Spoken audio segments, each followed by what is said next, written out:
ลดละระหว่างด้วยใจสื่อไปถึงสวงในเข้าใจหลักธรรมหลักดีลิ้วเพลงธรรมผูกสัมพันธ์จิตใจร่าเริงฟังสาระธรรมะบันเทิงรื่นเริงในชีวิตยามวันว่างเดินทางไปเยี่ยมสถานีนัดพบกันน้องที่วันนี้วันดีวันเสาร์สวดมนต์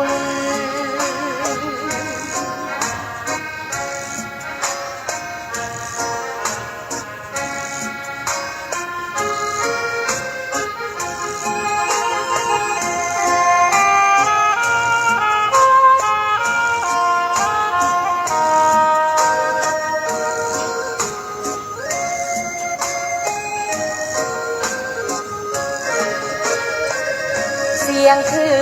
นธรรมบอกหลักธรรมให้คลายความเหงาฟังเสียงธรรมะเบาเบา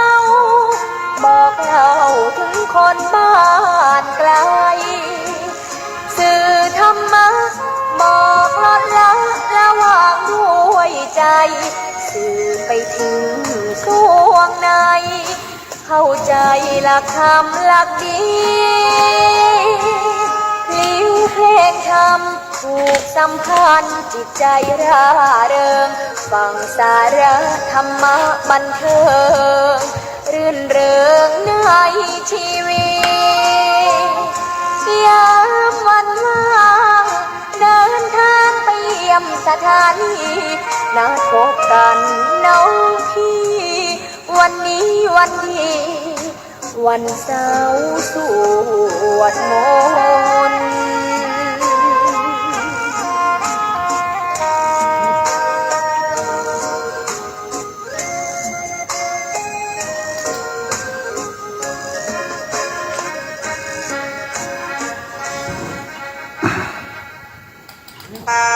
ขอนอบน้อมต่อพระรัตนตรัยแก้วเจ้าสามประการน้อมเอาคุณพระพุทธเจ้าคุณพระธรรมเจ้าคุณพระสังฆเจ้าคุณพระอรหันตเจ้าอริยสงฆ์เจ้าจุตนจุองค์ได้เมตตาแผ่ปารมีมาเป็นนวโลกุตรธรรมปกเกล้าเกษาปกห่มหักษาครูบาอาจารย์พระมหาเถระพระเถรานุเถระเปื่อนสหธรรมิกสหพรหมจารีทุกรูปทุกองค์ปกห่มหักษาศรัทธาสาธุชนคนดีเท่าแก่อีพ่ออีแม่ทั้งหลายที่ติดตามรับฟังรายการสารธรรมยามเจ้าเสียงธรรมแสงอรุณยามเจ้าของทุกเจ้านะก็จะเริ่มรายการตั้งแต่03 นาฬิกาถึง05 นาฬิกาจนยาวไปถึง7 นาฬิกา8 นาฬิกาศรัทธาญาติโยมอีพ่ออีแม่ทั้งหลายก็ได้ติดตามรับฟังตื่นเจ้ามาก็ได้อาบน้ำฟังธรรมนะล้างหน้าล้างตาพักผ่อนก็นอนอยู่ก็สามารถเปิดวิทยุฟังธรรมได้ในช่วงของตอนเจ้าเป็นเปื่อนคนนอนบันลับนะเป็นเปื่อนคนนอนดึกนอนบันลับบางคนนี้4 ทุ่ม 5 ทุ่มลูกคืนมาเนี่ยการเนี่ยงานสถาญาติโยมไปก้าไปขายเตรียมของจะไปขายบันได้รับตั้งแต่2 ทุ่มถึงแจ้งก็มีเป็นอาชีพของเปื่อนก็อาศัยช่วงเวลานี้เนาะทำงานไปโดยฟังวิทยุไปโดยหลายท่านก็สะดุ้งตื่นขึ้นมาบ่ฮู้ใจเนี่ยอย่างคิดโน่นคิดนี่ตลอดพอได้มีธรรมะมีวิทยุก็ได้ฟังธรรมะกันหลายพื้นที่หลายที่หลายแห่งที่เป็นแจ้งมาว่าตื่นเจ้ามาก็ได้อาบน้ำฟังธรรมแล้วอาจารย์ได้ฟังตลอดติดตามตลอดทุกรูปทุกองค์นะ ก็ต้องขอบคุณสถานทุกท่านทุกคนโดยเฉพาะเจ้าของสถานีทุกสถานีนะที่เป็นสื่อกลางเป็นสะพานเชื่อมนะระหว่างครูบาอาจารย์พระนักจัดรายการไปถึงศรัทธาญาติโยมทั้งหลายได้รับฟังได้สนทนาธรรมได้รับฟังสิ่งดีๆได้กระทำสิ่งดีๆร่วมกันคนหนึ่งสนทนาคนหนึ่งก็ฟังนะซึ่งประโยชน์จากตรงนี้นั้นก็เป็นประโยชน์ที่เกิดขึ้นเพื่อพระศาสนาและศรัทธาญาติโยมพบปะกันแล้วก็จะปาศรัทธาไหว้พระสวดมนต์เจ้าเสียก่อนนะก่อนที่จะนำเรื่องราวสาระต่างๆมาสนทนาอุจากันตามเวลาที่ได้รับมอบหมายจากครูบาอาจารย์เนอกราบพระพร้อมกันก่อนเนอกราบหนึ่งพุทโธเมนาโถกราบสองธัมโมเมนาโถกราบสามสังโฆเมนาโถอิมินาสการเรนะพุทธังอภิปูชยามิอิมินาสการเรนะธัมมังอภิปูชยามิอิมินาสการเรนะสังฆังอภิปูชยามิอะระหังสัมมาสัมพุทโธภะคะวาพุทธังภะคะวันตังอภิวาเทมิกราสวากขาโตภะคะวะตาธัมโมธัมมังนะมัสสามิสุปฏิปันโนภะคะวะโตสาวกสังโฆสังฆังนะมามิกราบนะโมตัสสะภะคะวะโตอะระหะโต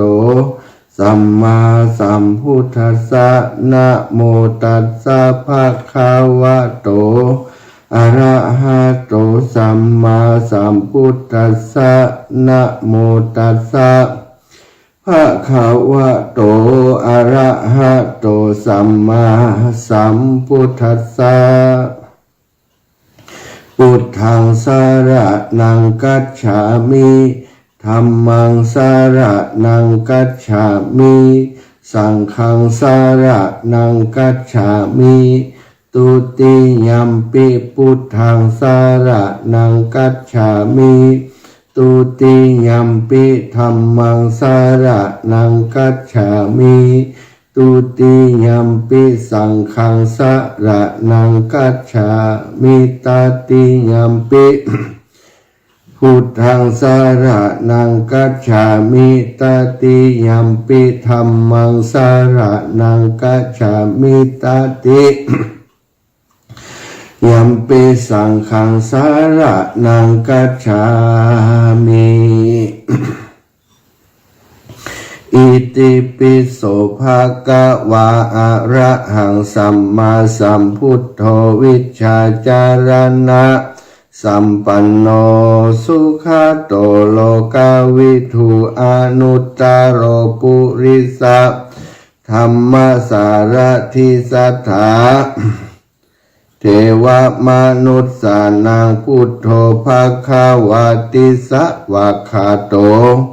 ภะคะวะตะธัมโมสันทิฏฐิโกอากาลิโกเอหิปัสสิโกโอปานาญิโกปัจจตังเวทิตัพพูวินยูหิติสุปฏิปันโนภะคะวะโตสาวกสังโฆอุชุปฏิปันโนภะคะวะโตสาวกสังโฆยายาปฏิปันโนภะคะวะโตสาวกสังโฆสามิจิปฏิปันโนภะคะวะโตสาวกสังโฆยะทิทังจัตตาลิปุริสายุขานิอัฏฐปุริสาภุคลา เอสาภาคาวะโตสาวกสังโฆอาหุนายโยปะหุนายโยทักขินายโยอัญชาริการะนิโยอนุตตรังปุญญเขตังโลกัสสาติกราบพระพร้อมกันเนอศรัทธาญาติโยมทั้งหลายกราบหนึ่งพุทธังวรันตังศิรสานะมามิกราบสองธรรมังวรันตังศิรสานะมามิกราบสามสังฆังวรันตังศิรสานะมามิไหว้พระสวดมนต์กราบพระพร้อมกันเรียบร้อยแล้วศรัทธาญาติโยมวันนี้ก็จะได้นำสาระธรรมสิ่งดีๆเกี่ยวกับพระสงฆ์องค์สังฆเจ้ามาสนทนาอุจากับศรัทธาญาติโยมนะเดี๋ยวขอดูข้อมูลตรงนี้สักน้อยกับแป๊บหนึ่ง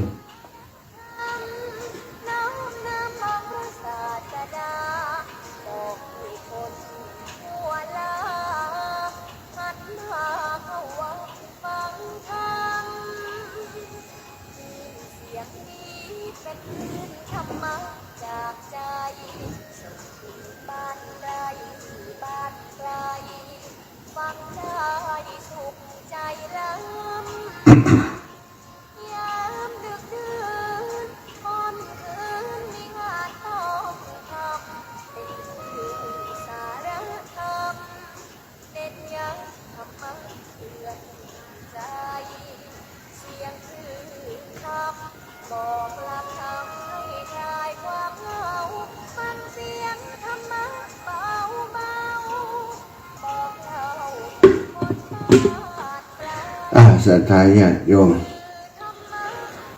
ปุปปะกันเจ้าวันนี้เจ้าวันที่เจ้าวันจันทร์เนาะวันอาทิตย์ขบกับวันจันทร์คืนวันอาทิตย์ทะลุมาหาวันจันทร์บางของก็ว่าคืนวันอาทิตย์นะคืนวันจันทร์มันต้องมันก็ต้องติดกับวันอังคารพุ่นแม่นแล้วเนาะถ้าวันจันทร์วันจันทร์นี่ก็24 ชั่วโมง24 ชั่วโมงมันก็ตั้งแต่ตีหนึ่งนะตั้งแต่00 นาฬิกา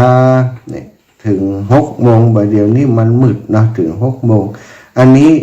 ถือว่ามันยังอยู่ในคืนของวันอาทิตย์นะศรัทธาแต่โดยเวลาแล้วก็เป็นวันจันทร์แล้วฉะนั้นวันจันทร์วันอาทิตย์มันก็จะมี2 ช่วงกัน วันจันทร์ก็เช่นเดียวกันเจ้ามืดของวันจันทร์ก็ตั้งแต่00 นาฬิกาจนถึง6 โมง 7 โมงก่อนที่พระอาทิตย์รุ่งอรุณจะแจ้งสว่างขึ้น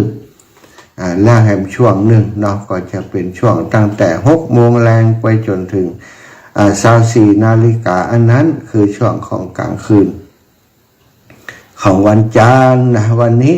รุ่งอรุณวันจันทร์นี้ศรัทธาญาติโยมพบปะกับอาตมาภาพตี 3 ถึงตี 5นะศรัทธาญาติโยมหลายท่านหลายคนโอ้ท่านอาจารย์จันทร์ก่อนยังได้มาจัดรายการนะ มีธุระปะปางของมีอายังของศรัทธาแต่บางครั้งบางทีนั้นได้เวลาจะจัดรายการแต่ปรากฏว่าโอ้ในคืนวันนั้นบัดได้พักผ่อนสักกรรมวันที่4จำได้เนาะวันที่4ไปงานที่บ้านวัดเดี๋ยวก่อนนะวัดถุงห้านะวัดถุงห้าแม่นก็วันที่4นี่วันที่3วันที่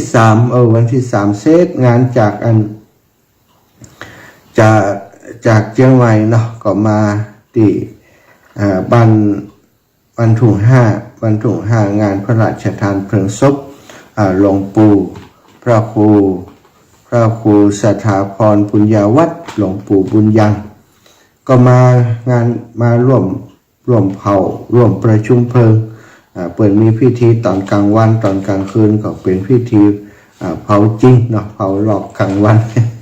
มีคำว่าเผาหลอกเนาะเป็นพิธีช่วงกลางวันแต่ว่าบ่สามารถจะทำในกลางวันได้เนื่องจากว่าอากาศ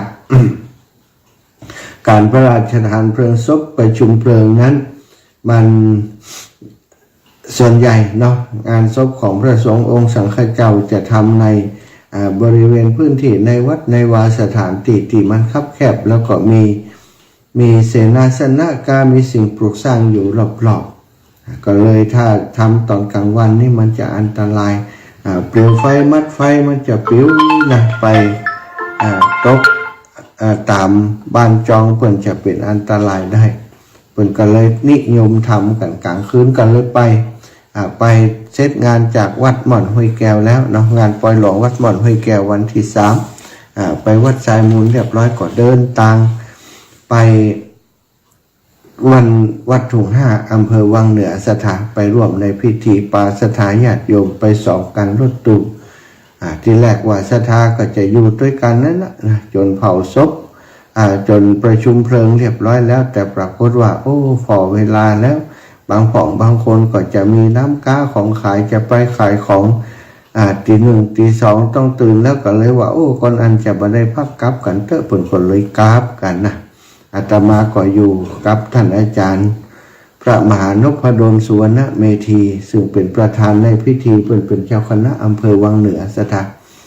อยู่ด้วยกันจนประชุมเพลิงเสร็จพิธีตั้งแต่หัวค่ำจนถึงประมาณ 3-4 ทุ่มเดินทางจากวังเหนือสถานมาถึงวัดบรรพตใจเวลา 2-3 ชั่วโมง2 ชั่วโมงกึ่งนะมาถึงก็เป็นเวลาดึกดื่นแล้วก็เลยแจ้งท่านอาจารย์ไว้ว่าท่านอาจารย์ผมคงจะจัดรายการว่าได้แล้วเนอะอันตอนเจ้าเพราะว่ามันมาได้พักผ่อนกว่าจะสลืมสลือรับคาไม้ให้มา ก็เลยมาได้เข้ารายการในวันจันทร์ที่ผ่านมาเนอะศรัทธาขอสุมาอภัยสำหรับแฟนรายการติดตามกันเป็นประจำเวลาบัดจัดรายการเปิดกระโทรมาถามเป็นอะไรยังกะวันก่อนหันบัดสบายบัดล่างเป็นวัดกายนะบอกเป็นยังขนาดนั้นเนอะศรัทธาบัดได้เป็นวัดเป็นยังเป็นน้อยๆแต่ว่าเป็นอุปสรรคในการจัดรายการแต่อุปสรรคในการจัดรายการก็คือเดินทางบัดได้พักผ่อน เดินทางบัดได้พักผ่อนมาถึงวันที่4กันนะวันที่4ไปใจ3แล้ววันที่4แต่พอมาถึงที่วันตอนเจ้าวันที่5เนาะสถาญาติโยมตอนเจ้าวันที่5ก็ได้เดินทางไปอำเภอจังหวัดพะเยาเนาะไปจังหวัดพะเยาไปจังหวัดพะเยาจากพะเยาก็ไปดูธรรมาสน์ไปดูธรรมาสน์ที่ได้ไปหันหุบที่อันท่านอาจารย์วัดปักทางเจริญท่านพระครูพิวัฒนวิกรมก็เลยไปเสาะหาที่แปลว่ามีก่อที่แหล่งที่เปิ่นผลิตส่วนใหญ่เปิ่นจะทำกันที่แปลอินทสถาเปิ่นมีไม้สักเยอะนะก็ไปแอลที่ร้านที่เปิ่นทำสอบถามเปิ่นก็ว่าเดี๋ยวจะถามช่างก่อนเนอะถ้าจะแกะแบบนี้นี่เต่าใดตอนนี้ยังคือคำตอบมาได้เตื้อก็เลยได้แหลกเบอร์แหลกอะไรอย่างกันมาเนาะต่อมาก็ได้เดินทางกลับมาที่ลำปางวันนั้นกะว่าจะไปเยี่ยมหลวงปู่พระราชจินดานายกซึ่งทราบว่าหลวงปู่อาพาธอยู่ที่โรงพยาบาลศูนย์ลำปางวันที่28ปะกันที่งานท่านอาจารย์พระมหานพดลสุวรรณเมธีสถานเปิ่นก็มาเป็นสงฆ์เป็นตนนิมนต์เนาะมาร่วมงานที่วัดบรรพตสถิตเมื่อปะกันแล้วบัดได้จ่ายยังกันนี้ศรัทธาญาติโยมเพราะคนในงานเยอะเนาะเดี๋ยวคนนั้นคนนี้ก็เข้าไปหาเปิ่นก็เท่าแต่ได้ไปกราบหลวงปู่วันที่ทราบว่าหลวงปู่อาพาธจากที่ไปร่วมงานที่วัดทุ่ง5เนาะมีคนบอกว่าอันมหาโมโหการหลวงปู่สบายนะว่าเป็นยังสบายก็บอกว่าเป็นวัดเป็นอย่างนี้เข้าโรงพยาบาลตั้งแต่วันที่30วันนั้นเกือบจะบดีแล้วนะก็เลยก็รู้สึกตกใจถามหลวงพ่อเจ้าคณะอำเภอแจ้ห่มซึ่งใกล้ชิดสนิทกับหลวงปู่ซึ่งเป็นอุปชาของอาตมาโดยหลวงพ่อพระครูวินิจวรการท่านพระครูโสพลพัฒนวิกรมเพิ่นก็บอกว่าก็มันเป็นอย่างนั้นนะ วันนั้นไปหาแล้วฟื้นละดีละพอเดียวหมอเปิ้นรักษาอยู่ห้อง ICU ว่าก็เลยได้อู้จากกันว่าถ้าจะไปยำเปิ้นเนี่ยอู้เปิ้นหมอฮื้อยำก็จะ ICU นี่ต่างครูบาอาจารย์ว่าก็ฮื้อยำอยู่แต่ช่วงนี้เปิ้นบ่ค่อยบ่อู้หยังก็เปิ้นก็ได้เพราะเปิ้นใส่ยางระยงระยะหมดว่าก็เลยตั้งใจว่าวันที่5นะวันที่5นี้ตอนกลับจากแปะมาจะแวะเยี่ยมแต่ปรากฏว่าโอ้กลับจากแปะมามันขับมันเดึกไปเหี่ยสถานมาถึงปอทุ่มแล้วนะทุ่มไปนะก็มาจัดรายการแถมก็เลยว่าโอ้วันนี้ผมไปเตือนละจะไปวันที่6ตอนเจ้านะเสร็จบิณฑบาตมาแล้วก็จะไปพอแจ้งมาเมื่อเจ้าไปบิณฑบาตก็ก่อนจะไปบิณฑบาตก็ดูข้อความที่เขาส่งมากลางคืนโอ้มีข้อความส่งมาว่า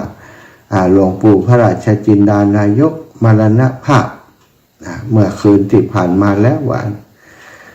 บางสิ่งบางอย่างสถาพัดวันประการพุ่งสุดท้ายก็จะมักจะเป็นอย่างเอียนะกึดไว้จะไปอีนะแล้วไม่ได้ไปสักครั้งบางเตื่อมันมีอย่างมาเหมือนกับมีอย่างมาคัดขวางเนาะสถาบัดได้ปะหลวงปู่เป็นครั้งสุดท้ายที่หลวงปู่ได้เข้าโรงพยาบาลสักครั้ง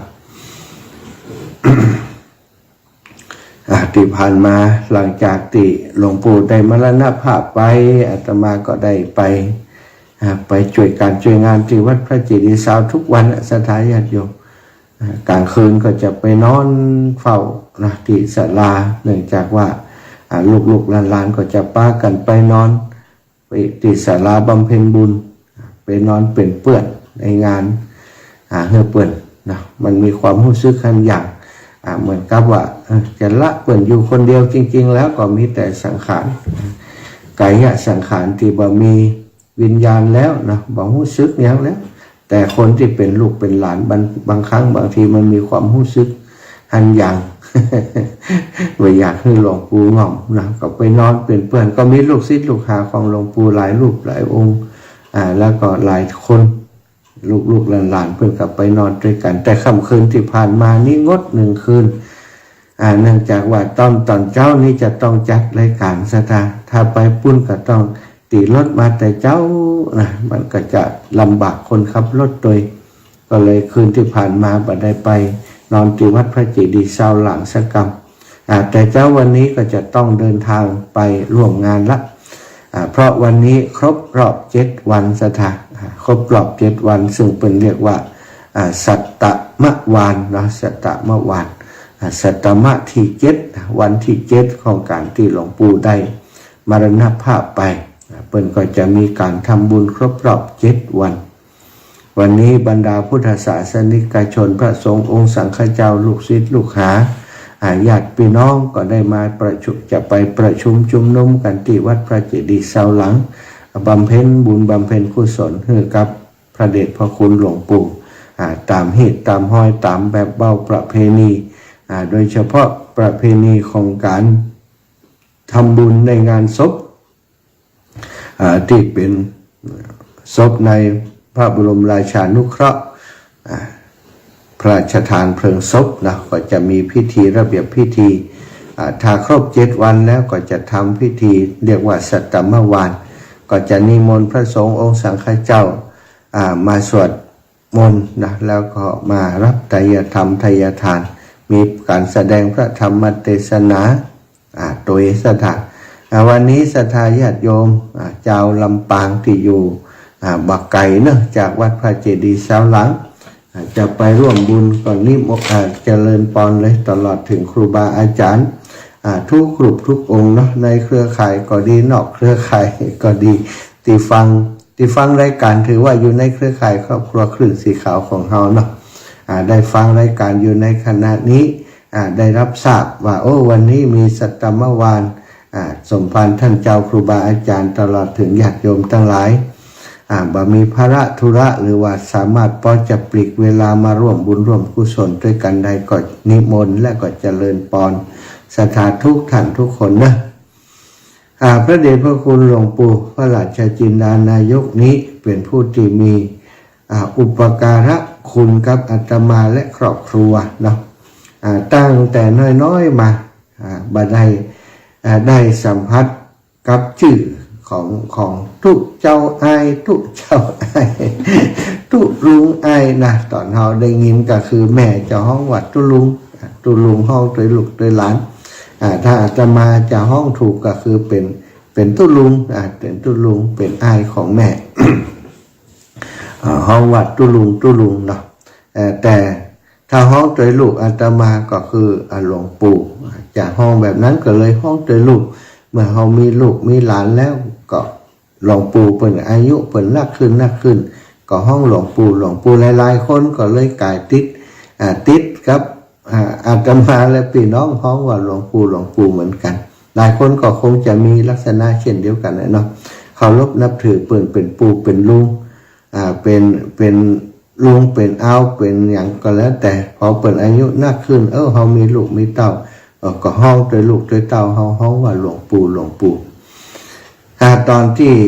เปิดยังบาแปลงแห่งมีตอนที่เป็นเจ้าคณะจังหวัดอยู่เนาะ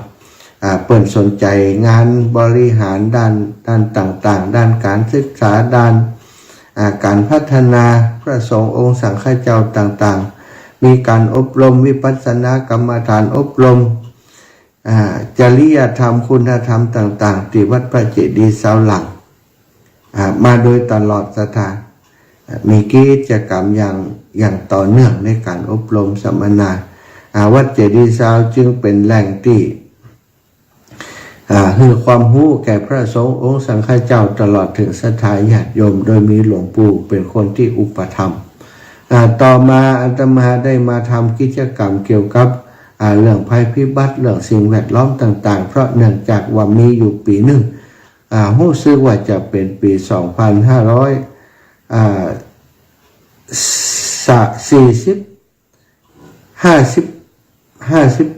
นะ48หรืออะไรอย่างนี้สัก48เนาะประมาณ48มีเกิดเหตุการณ์ที่เรียกว่าพายุดอมเลเข้าถล่มพื้นที่หลายจังหวัดที่ได้รับความเสียหายหนึ่งในนั้นก็พื้นที่ของอำเภอเมืองปานจังหวัดลำปางได้มีความเสียหายถึงชีวิตและทรัพย์สินของสาธารณชนของคนในพื้นที่เสียชีวิตไปก็หลายคนแล้วก็ทรัพย์สินต่างๆสูญหายไปก็หลายรายการมีผลกระทบต่อสิ่งแวดล้อมนะต่อธรรมชาติสิ่งแวดล้อมแม่น้ำลำคลองต่างๆเปลี่ยนไปหลวงปู่เนาะได้ทราบข่าวของภัยพิบัติในครั้งนั้นแล้วก็ลงพื้นที่ไปดูโดยเกิดความสลดหดหู่ใจหลวงปู่ก็มากึดนะบอกว่าคงจะเป็นเนื่องจากว่าคนเฮาเนี่ยตัดไม้ทำลายป่านักลำไปแล้วอีกอย่างหนึ่งคือเฮาบ่มีกิจกรรมยังเป็นการ ปูจาคุณของน้ำของป่าหลวงปู่ก็เลยมาปราลบถึงเรื่องนี้ว่าน่าจะหางบประมาณหาไอ้อย่างมาทำดูแลป่าดูแลน้ำในพื้นที่อื่นๆจังหวัดอื่นๆเปิดก็ทำกันแต่บ้านเฮานี่บ่ค่อยหานไผ่ทำโครงการแบบนี้ซึ่งตอนนั้นเนาะพอหลวงปู่ได้ปราลบอย่างกลุ่มต่างๆในหมู่บ้านในชุมชนต่างอำเภอเมืองปานก็เริ่มตื่นตั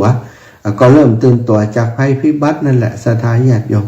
ได้หันความสำคัญว่าถ้าเรามีป่ามีต้นไม้อย่างนักมันก็คงเป็นปัญหานักหนาขนาดนี้แต่ตอนนี้ป่าไม้ของเราก็ดีแม่น้ำลำคลองก็ดีถูกบุกรุกถูกทำลายไปนักเกินไปมันจึงทำให้เกิดเหตุการณ์นี้เกิดเหตุการณ์ที่นักหนาต่อการที่จะป้องกันเนาะมันก็เป็นหลายเรื่องหลายเล่าศรัทธาญาติโยมแม่น้ำตอนนั้นน้ำน้อยๆตอนนั้นเนาะตอนที่ดอมเลเรารู้ปันที่เมืองปานมันตึงเหมือนกับทะเลศรัทธาตอนที่น้ำมันท่วมหรือว่ามันน้ำป่าไหลหลากตอนนั้น มันระบายบัดตันตัวอย่างตัวเนาะก็เลยมีโครงการเกี่ยวกับ ดินน้ำป่าขึ้นที่เมืองปานของเราจากองค์การบริหารส่วนตำบลก็ดีจากหน่วยงานภาคประชาชนจากทางสำนักสิ่งแวดล้อมของจังหวัดก็ไปทำกิจกรรมกันที่หันหนึ่งในกลุ่มที่เข้าไปทำก็คือกลุ่มของคณะสงฆ์ด้วยการนำของพระเดชพระคุณหลวงปู่พระราชจินดานายกไปเชื่อมประสานกับองค์การบริหารส่วนตำบลเมืองปานในตอนนั้นต่อมายกฐานะเป็นเทศบาลเทศบาลตำบลเมืองปานแล้วก็มีหน่วยงานภาคประชาชนที่ทำเกี่ยวกับสิ่งแวดล้อมมีงบประมาณมาหนุนเสริมก็ทำงานสารสัมพันธ์ทำงานเป็นภาคีเครือข่ายร่วมกันโดยมีพระเดชพระคุณหลวงปู่เป็นเสาหลักเป็นเสาหลักเป็นจอมทัพว่าอันนะอาตมาเองก็ได้รับใจหลวงปู่แล้วก็องค์กรต่างๆทำให้เป็นคนที่มีส่วนในการขับเคลื่อนงานสิ่งแวดล้อมกับหลวงปู่ไปทำในพื้นที่ต้นน้ำของน้ำแม่ปานน้ำแม่วังของเฮาสถานตั้งวังเหนือก็ไปตั้งเมืองปานก็ทำกันเป็นเครือข่ายเป็นภาคีเครือข่ายแต่ละพื้นที่มีการประชุมปรึกษาหารือกันถึงปัญหาอุปสรรคต่างๆต่อมาทราบว่าเรื่องของปัญหางบประมาณบ่เพียงพอในการหนุนเสริมต่างๆกลุ่มองค์กรที่ทำงานร่วมกันต่างคนต่างบ่ได้ร่วมกันจริงต่างคนต่างทำบ่มีองค์กรที่เป็นกลางที่จะมาเชื่อมร้อยระหว่างภาคีเครือข่ายต่างๆเข้าด้วยกันหลวงปู่ก็เลยมาตั้งมาปรึกษาหารือกับภาคีเครือข่ายต่างๆเอามามาจากันตั้งเป็นกลุ่มหรือว่าเป็นกองทุนตั้งกองทุนขึ้นมากองทุนสิ่งแวดล้อมจังหวัดลำปางเพื่อจะยกฐานะขึ้นเป็นมูลนิธิว่าอันก็มีการเปิดบัญชีมีการประชุมอย่างต่างๆระดมทุนเข้ามาช่วยเป็นกองทุนพัฒนาในเรื่องสิ่งแวดล้อมของจังหวัดลำปางมีการดำเนินการในพื้นที่ต่างๆที่ได้กล่าวถึงบางทีบ่ได้มีงบประมาณจากส่วนกลางจากรัฐบาลจากส่วนบริหารต่างๆก็เอากองทุนเนี่ยสิ่งแวดล้อมไปขับเคลื่อนดำเนินการในหลายพื้นที่สถานในอำเภอเมืองปานหลายตำบลด้วยกันตำบลเมืองปานตำบลบ้านขอทุ่งกวาวหัวเมืองตำบลแจ้ซ้อนได้ไปคราบเคลื่อนช่วยกันต่างอำเภอไปก็มีตั้งอำเภอวังเหนือก็ดีอำเภอตั้งแม่เมาะเนี่ยตั้งแม่เมาะศพปราบหลวงปู่ก็ไปช่วยตั้งเกาะคาก็เช่นเดียวกันต่อมาศรัทธาเมื่ออายุของหลวงปู่ได้นักขึ้นมาแล้วก็ประกอบกับโรคภัยไข้เจ็บก็มาเบียดเบียนในช่วงปลายของการดำรงตำแหน่งเจ้าคณะจังหวัดลำปางก็เลยได้บ่ค่อยได้เข้าไปทำโครงการในพื้นที่ก็สอบถามห่วงหาอะไรมีการประชุมสิ่งแวดล้อมก็มาจัดที่วัดพระเจดีย์เสาหลังตลอดอันนี้คือในมุมที่หลวงปู่ทำงานช่วยเหลือในเรื่องของสิ่งแวดล้อมดินน้ำป่าต่างๆความที่เป็นพระที่มาจากชนบทมาจากบ้านนอกเลยมีความผูกพันกับธรรมชาติสิ่งแวดล้อมหนักหนาเป็นห่วงดินน้ำป่าจะถูกทำลายจากการที่หลวงปู่ลงไปในพื้นที่แล้วก็ทำกิจกรรมอย่างตั้งแต่หันมาสถานเรื่องราวที่จะมีความสูญเสียอย่างนักเวลาเกิดพายุเข้าใกล้อย่างเข้าใกล้เนี่ยน้ำท่วมก็บ่พอเสียหายเท่าใดบางพื้นที่เนี่ยเกิดความเสียหายหนักก็เป็นที่แปลกเหมือนกันหลวงปู่ก็ได้ถึงเรื่องนี้ว่ามันแปลกนะการสวดมนต์สืบชะตาแม่น้ำกายะอย่างเบิดใจว่าเป็นเรื่องเลวไหลนะเทวบุตรเทวดาเปิ่นหู้นะเทวดาฟ้าดินเทวาอารักษ์เปิ่นหู้เปิ่นมาช่วยเฮาว่าแต่วันนี้สถานที่ปึ่งของธรรมชาติสิ่งแวดล้อมถ้าเป็นต้นไม้ก็ได้ล้มลงไปแล้วก็ต้องอาศัยต้นไม้หน่อใหม่ๆกิ่งใหม่ๆต้นใหม่ๆจะมาช่วยกันประคับประคองในเรื่องธรรมชาติสิ่งแวดล้อมกันต่อไปวันนี้ เป็นครบรอบสัตมวานนะศรัทธาญาติโยมครบรอบ7 วันก็ขออูเอิญเชิญชวนในพื้นที่ตรงนี้ศรัทธาญาติโยมก็ดีพระสงฆ์องค์สังฆเจ้าก็ดีถ้าเสียสละเวลามาร่วมการร่วมงานใดก่อนนิมนต์แล้วก็เจริญพรเนอที่วัดพระเจดีย์เสาหลังเวลาตั้งแต่9 นาฬิกาเป็นต้นไปใครจะนำลงทานมาหรือว่าบัตรตันลงทานและท่านอาจารย์ก็มาร่วมทำบุญเล็กๆน้อยๆมาร่วมในพิธีด้วยกันก็ถือว่าเป็นจะได้บุญร่วมกันเนาะเอาละศรัทธาญาติโยมตอนนี้ชั่วโมงแรกจะเปิดสายสักเล็กน้อยก่อน3:44 นาทีนะเจริญปอนศรัทธาญาติโยมเนอะ080-8844-173โทรมาก่อนในชั่วโมงแรกนี้ฝันเวลาศรัทธาญาติโยมได้โทรมามาจากกันไผเคยมาแอววัดพระเจดีย์เสาหลังข้องไผหู้จักกับหลวงปู่พระราชกินดานายกข้องลองกันดูเนอะโทรมามาจากกันข้องส่วนใหญ่เพิ่นเคยมาแอวนะศรัทธาเป็นวัดใหญ่เป็นวัดใหญ่ประจำจังหวัดเป็นแหล่งท่องเที่ยวของจังหวัดลำปางถวายความเคารพครับทุลุงการค่อยช่วยอาจารย์นี่เนาะดีขึ้นนะกำลังดี แต่ว่าสายจะร้อนหน่อย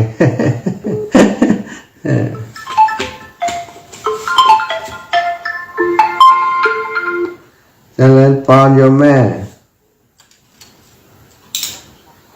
เจ้าตื่นเจ้านักแกรู้นี่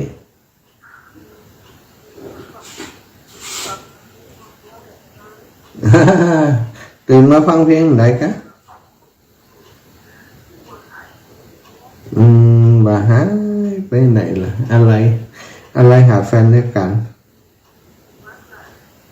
ก็ตื่นเจ้ามามันอึดอัดพอสมควรมันป้อนนักไหมจ้าสาธุมีโอกาสจะได้ไปแอวโยมแม่สาธุโยมแม่ลายต่างถิ่นบ้านสันบ้านนาบัวเนาะอาจารย์เลินปอนแม่อุ้ยอินเจ้าแม่อุ้ยอนุโมทนาบุญเตือนนะเจ้าได้เลยไปมาได้เนาะคนเดียวไปมาได้ช่วงนี้เพิ่นจัดงานอย่างเสมอลิ้นจีกะงานสตรอเบอรี่สตรอเบอรี่ว่าลิ้นจีว่ะวันนี้วันสุดท้ายแล้ววันที่12นี่นะเอาส่งมาสักกิโลเนอะโอ้พอเวลาจังเลยสอนลูกสาวนี่มีอยู่นะว่าเล่นได้ไปลำปางก็มีอยู่มันลำอย่างนั้นเสมอก็จังมันเถอะสอนลูกสาวนี่ลำแล้วหวานนะนั่นแหละมีโอกาสคนนั้นวันที่วันเสาร์วันที่ดีแล้วสาธุนะแม่นะวันสาธุเจ้าเจริญพรแม่จันสีจำได้เลยดีใจล่ำแม่จันสีจ้ะน้องยายมันขอกันในนอกวัฒนธรรมดีนะจ้าแม่ในกันนักร้องนั่งอยู่นี่พี่พูดมันเดียวเลยดีนะดุตีนะมันกินเสมออะจ้ะนี่แหละคุณยาโมจะกันยาใจนะจ๊ะน้องนี่รับประทานคืนหงเหรอลูกจ้ะคุณยาไปทำด้านนั้นเจ๊ก็เป็นมีของเราจะคุณน่ะจ้าเลยคุณจะคุณจะแบบที่ชาติชันมันนะครเลยนะจ้าแม่เนี่ยผมพูดเลยสาธุขอบคุณโยมแม่โทรมาเนอะจ้ะแม่ดีใจที่สุดแหละยายดีกว่าสาธุจ้ะเจริญพรแม่สุแก้วเจ้ากลับมาสาเนอท่านพระมหาเจ้าแม่สุแก้วศรีลาพรศรีเตี้ยมโนหลับปูนเด้อหลวงปู่เพิ่นมรณภาพไปกับเจ้าโยมแม่ขอฝากไปกราบโดยเด้อกราบปูนหลวงปู่โดยเด้อเจ้ามีงานนั้นเปิ้นบ่สบายวันที่31มีงานเฮาอยู่เชียงใหม่แฮะบ่ได้อยู่ใกล้เปิ้นสักคำช่วงนั้นเชียงใหม่เนาะ เจ้าแม่ เจ้าโอ้แม่สุกแก้วไปขอฝากไปกับอนุโมทนาบุญโดยเพื่อนเด้อ เจ้า วิญญาณเพื่อนไปสู่สุคติเด้อเจ้า สาธุบุญทักษาแม่เลิศจ้ะ เจ้าสาธุสาธุเจ้า แม่สุแก้วศรีลาพรศรีเตี้ยแน่เจ้าแม่เจริญพร เจ้าสาธุสุขมาคือเต็งหากัน เอาคือตึงกับมาแอวแล้ว เล็กไปเลย จ่ายการรถนั่งรถมาลงเชียงใหม่นั่งเชียงใหม่มาลงลำปาง วันนี้ได้ยินเสียงบึ้ดครูไปแล้ว เอาไปยังไดแฮมเมอร์อีกเลยนะหลวงพ่อจะเปิดป้ายวันที่13เนี่ยแปลว่า ป้ายอย่างไปวัดพุทธบาทกะก็ไปมีนาเอาหน่อยแม่เนาะช่วงนี้ก่องานนั่นนะคะงานของตีเจดีย์ซ้ำเนี่ยไปช่วยงานเป็นถึงวันนั้นงานตีวัดบรรพุตตัวจะเตรียมสถานที่ต้อนรับศรัทธาญาติโยมที่จะมาดำหัวปีนี้เจ้าสาธุสาธุบุญรักษาโยมแม่เนอะทุกคนเหมือนกันอยู่ดีมีสุขขอจัดโอกาสไปที่เรียนเลยสาธุสาธุอ้าวพี่น้องเมืองน่านมาแล้วอีป่อสบายดีไว้สาครับลูกพระอาจารย์ครับปอที่ตั้งฟังตั้งแต่3 โมงตั้งแต่สวดประห้องนะครับนี่จ้ะเห็นเสียงเจ้าคิดหอดเห็นหน้าอยู่ตลอดครับเนาะจ้ะเป็นไหนอยู่ตลอดครับแต่ว่าพระหลวงพ่อเจ้าคุณเมืองน่านหลวงพ่อเจ้าคณะภาค6เลยเปิดฟังเมืองน่านฟังนักนะหลวงพ่อเองเนาะคนนั้นประเสริฐเขาฟังกันโอ้คนนั้นประเสริฐกันอีละน่าน้อยกันนะฟังตีอันสีคำวิดีโอนะครับสีคำวิดีโอครับฟังตลอดไปเรื่อยๆบริการเกินไก่เขาฟังนำฟังทำขนวดน้ำทำมันเตะเสียงหน้าโลกอันฝ่ายจานลูกเขาไปดีช่วงนี้ทางเมืองน่านกับหมอกควันพอนักแต่กันเนาะครับผมพอนักครับหนาวกับผมพอหนาวครับหมอกทำที่ฮอตนะครับดีขอให้ลูกเจริญดีอยู่ดีมีสุขกายมันเงาเป็นผมหล่นใสเก็บออมอับต่อไปครับขอให้ลูกรักษาความดีๆครับสาธุขอบคุณอีปอนหลายๆเนอะครับกลับไปสาครับลูกวันนั้นประเสริฐนาน้อยแม่เต่าวังยาวแม่กวะเจ้าก่อนหลวงพ่อเนาะแล้วตื่นเจ้าลูกแม่เต่านี่เจ้าได้ยอมรับเจ้ายอมลูกเจ้ายอมรับความจริง ดีแล้วคนตื่นเจ้านี่ทำงานตื่นลูกเจ้าได้หลายลูกขวายได้น้อยเนาะคือวันที่15นั่นเจ้าไปก็วันที่15นั่นแน่นอนนะจ๊ะน่ะหลุดแน่นอนเอาไว้บ้านพี่น้องของท่าครับเจ้าแม่เขาท่าครับหลายคนอยู่ได้กลับไปแอวหาเนอะบ้านแม่กวดนี่เนาะเดี๋ยวถ้าออกเดินทางก็จะบอกบ้านไหนก็บ้านวังยาวบ้านวังยาวจ้ะบ้านวังยาวตำบลมาได้ตำบลไม่กวาดบ้านวังยาวจ้ะแล้วธรรมเกินพานั้นมันกล่ามาแล้วว่าบ้านวังยาวเจ้าแม่สาธุจะไปแอวพอสถานีไปถึงปุ่นต้องไปเยี่ยมสถานเนาะ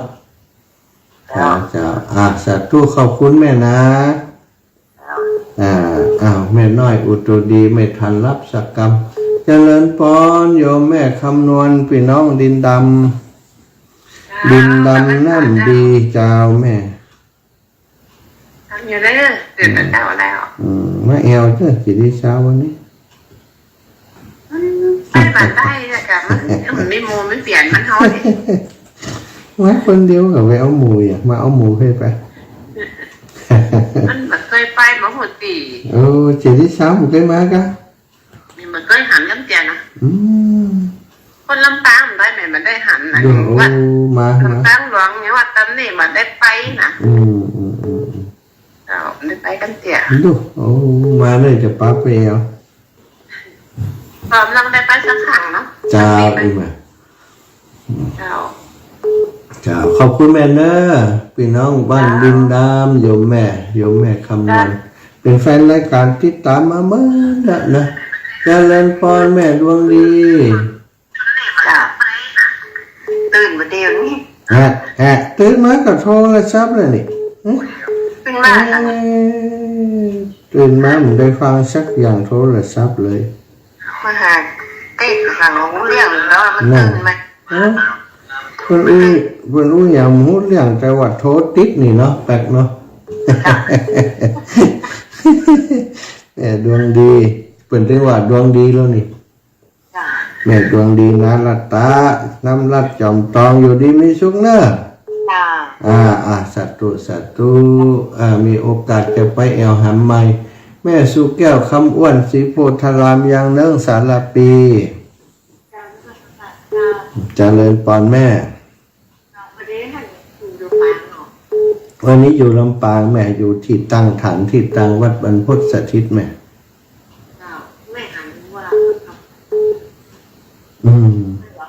เจ้าแม่ปู่ตัวหนอนแม่ดูอันนี้กะดูอย่างก็ดูเฟซบุ๊กกะอ๋อเจ้าอ๋อไม่แต่แม่มันแม่กันเราบัได้ประทานของบอกนะ อ๋อเจ้าสาธุเนอะมีโอกาสไปปุ่นจะไปแวะนะไปแวะกินก๋วยเตี๋ยวลำไย มาเลยเจ้ามัน วันนั้นได้กินก๋วยเตี๋ยวสักคำไปเจ้าไปหน่อยเจริญปอนโยมแม่น้อยอุตุดีรับติดแล้วหลายสายแล้วกว่าจะติด เจ้าแม่ฟังอยู่แม่ฟังต้องสวดมนต์ตัวเองไว้ฝากตัวเอง อ๋อเจ้าแม่ ไปที่ต้นน้ำบุญนะที่ป้าเมียงแม่กันเคยไปแล้วจะไปสอนกับอังครูบาบุญปิงจ้า อ๋อเนี่ยต้นน้ำที่เมืองปานนั่นกันเนี่ยตอนนั้นครูบาเป็นอยู่บ้านนั้นบ้านกวางเปาเจ้าเปิดไปทำพิธีเก่ง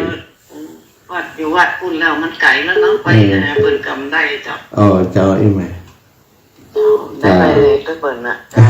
ขอบคุณแม่เด้อ เจ้า วันนี้เปิด ไปยัง40-50นะ เจ้าไปทำกิจกรรมปวด สาธุแม่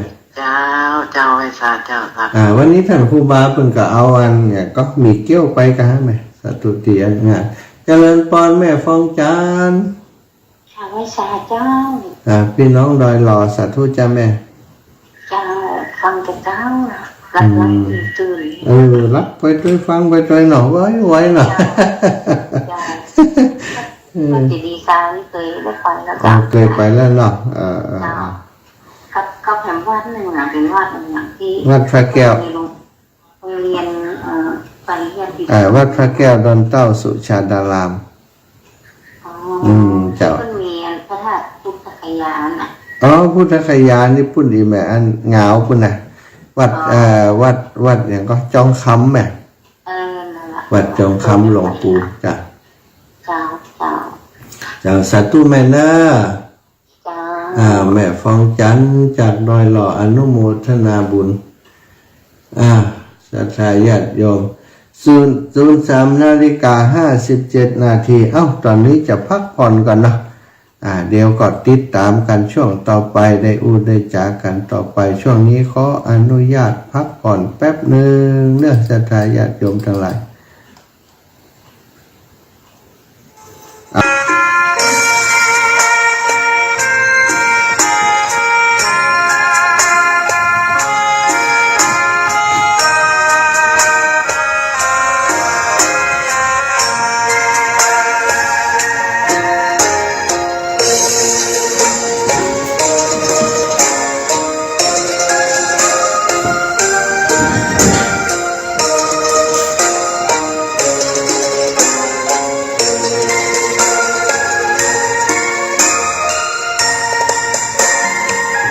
ดอกบัวดอกหนึ่ง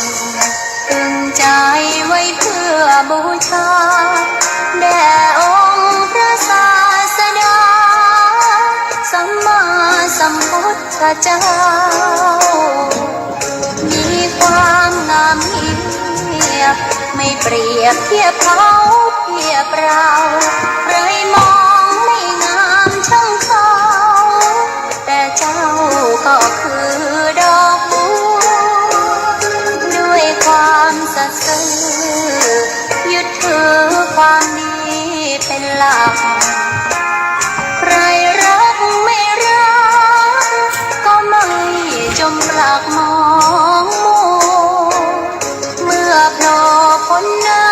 ำก็เห็นความงามในตัวไม่ยึดติดในตมชั่วขอเป็นดอกบัวดอกดีใครไม่มองว่าบัวงามเด่นแต่บัวก็เป็นดอกบัวทุกวันอย่างนี้ไม่อยากเด่นดังแต่มุ่งหวังในทางเด่นดีเกิดมาเพื่อสร้างบารมีถวายชีพนี้บูชาดอกบัวดอกน้อยเฝ้าคอยคนที่ใจบุญมาโอบเอื้อเกื้อกูลรู้ค่าของบุญเก็บบัวขึ้นมาเพื่อสร้างความดีและเสริมบารมีดังว่าใช้ดอกบัวนี้บูชาพระสัมมาสัมพุทธองค์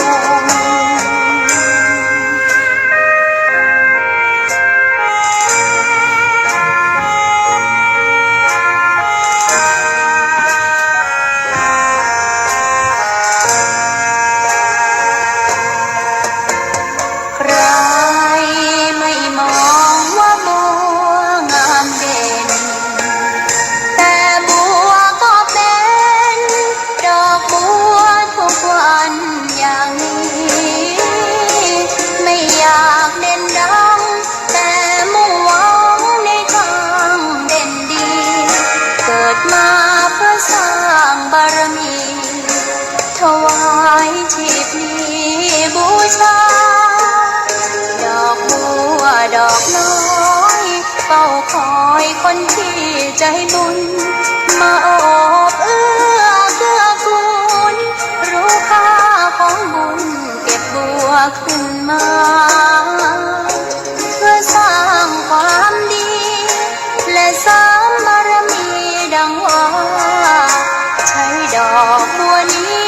บูชาพระสัมมาสัมพุทธองค์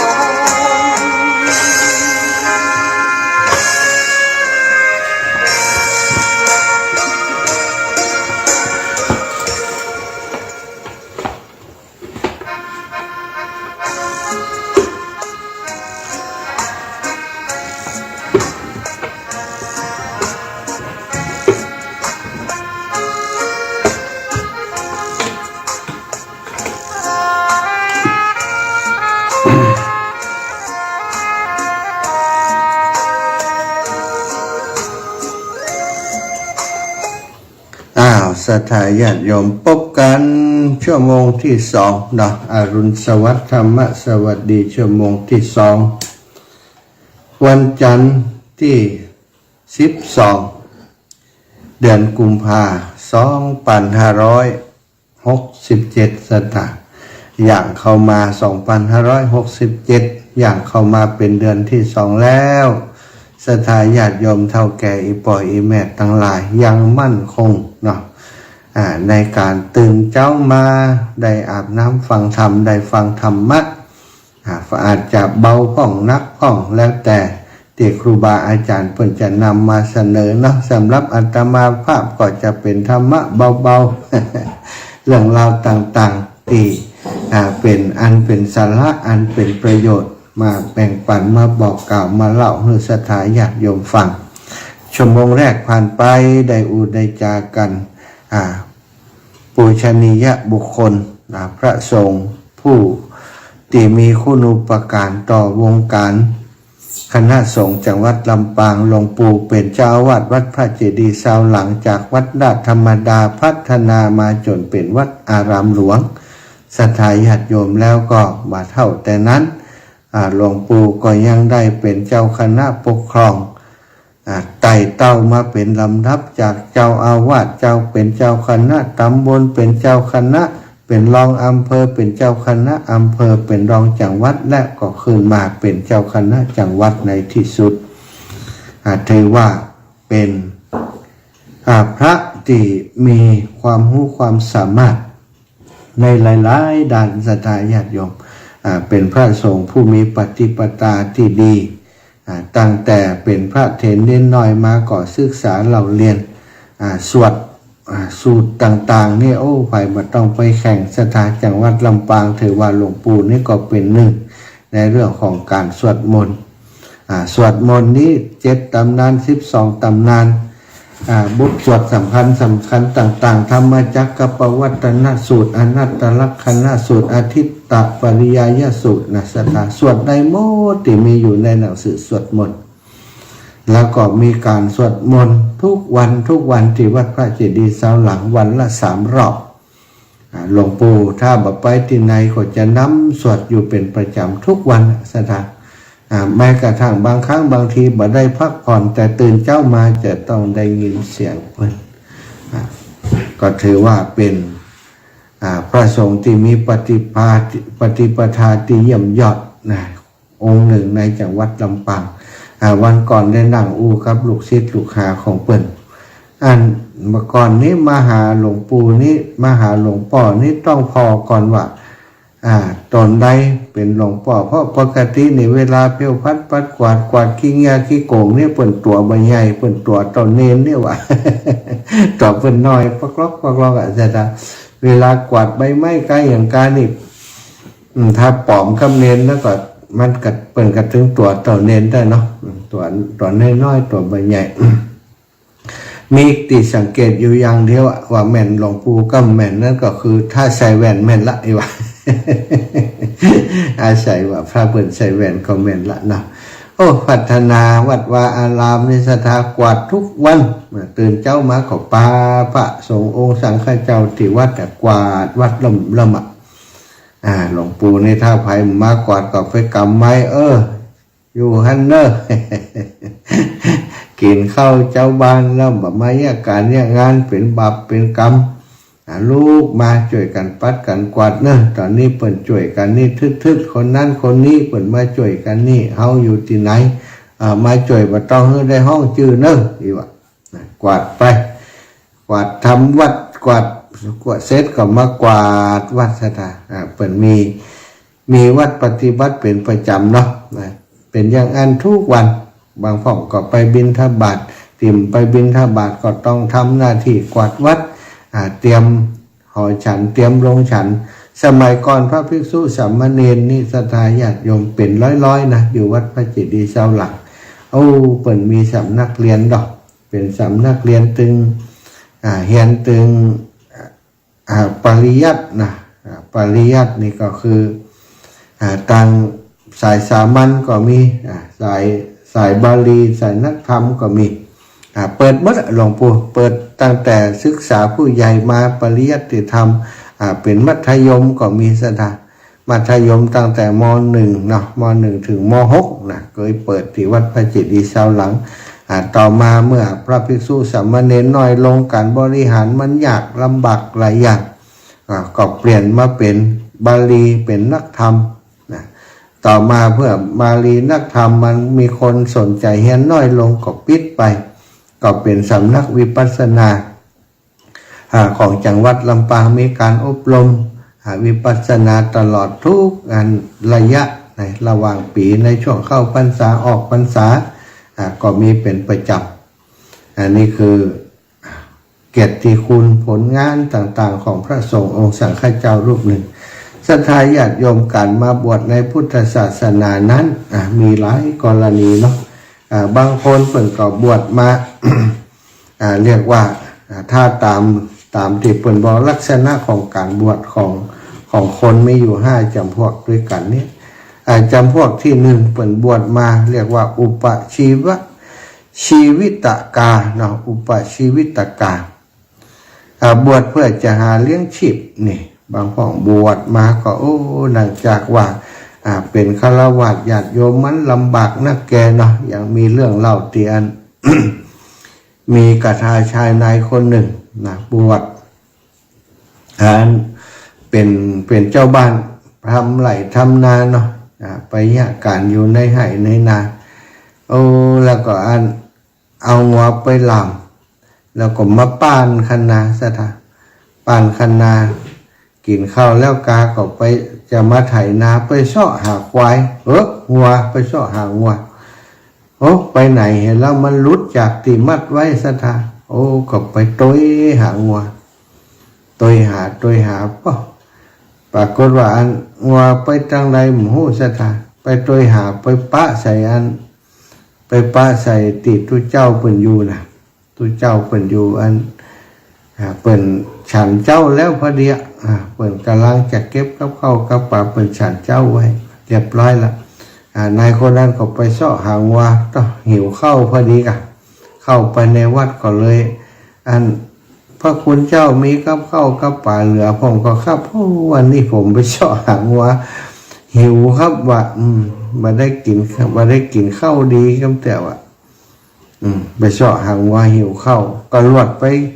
ตัวเจ้าก็เลยเอากับข้าวกับปลาที่เหลือเนี่ยมาแบ่งให้นายคนนี้กินนายคนนี้ก็ถามว่าท่านอาจารย์กับข้าวจะเหลือแบบนี้ทุกวันคะตัวเจ้าก็ว่าก็เหลือเยอะๆกันนะกินบะมดก็เยอะเอาแบ่งให้คนผ่องแบ่งให้ชัดผ่องอยู่กันไป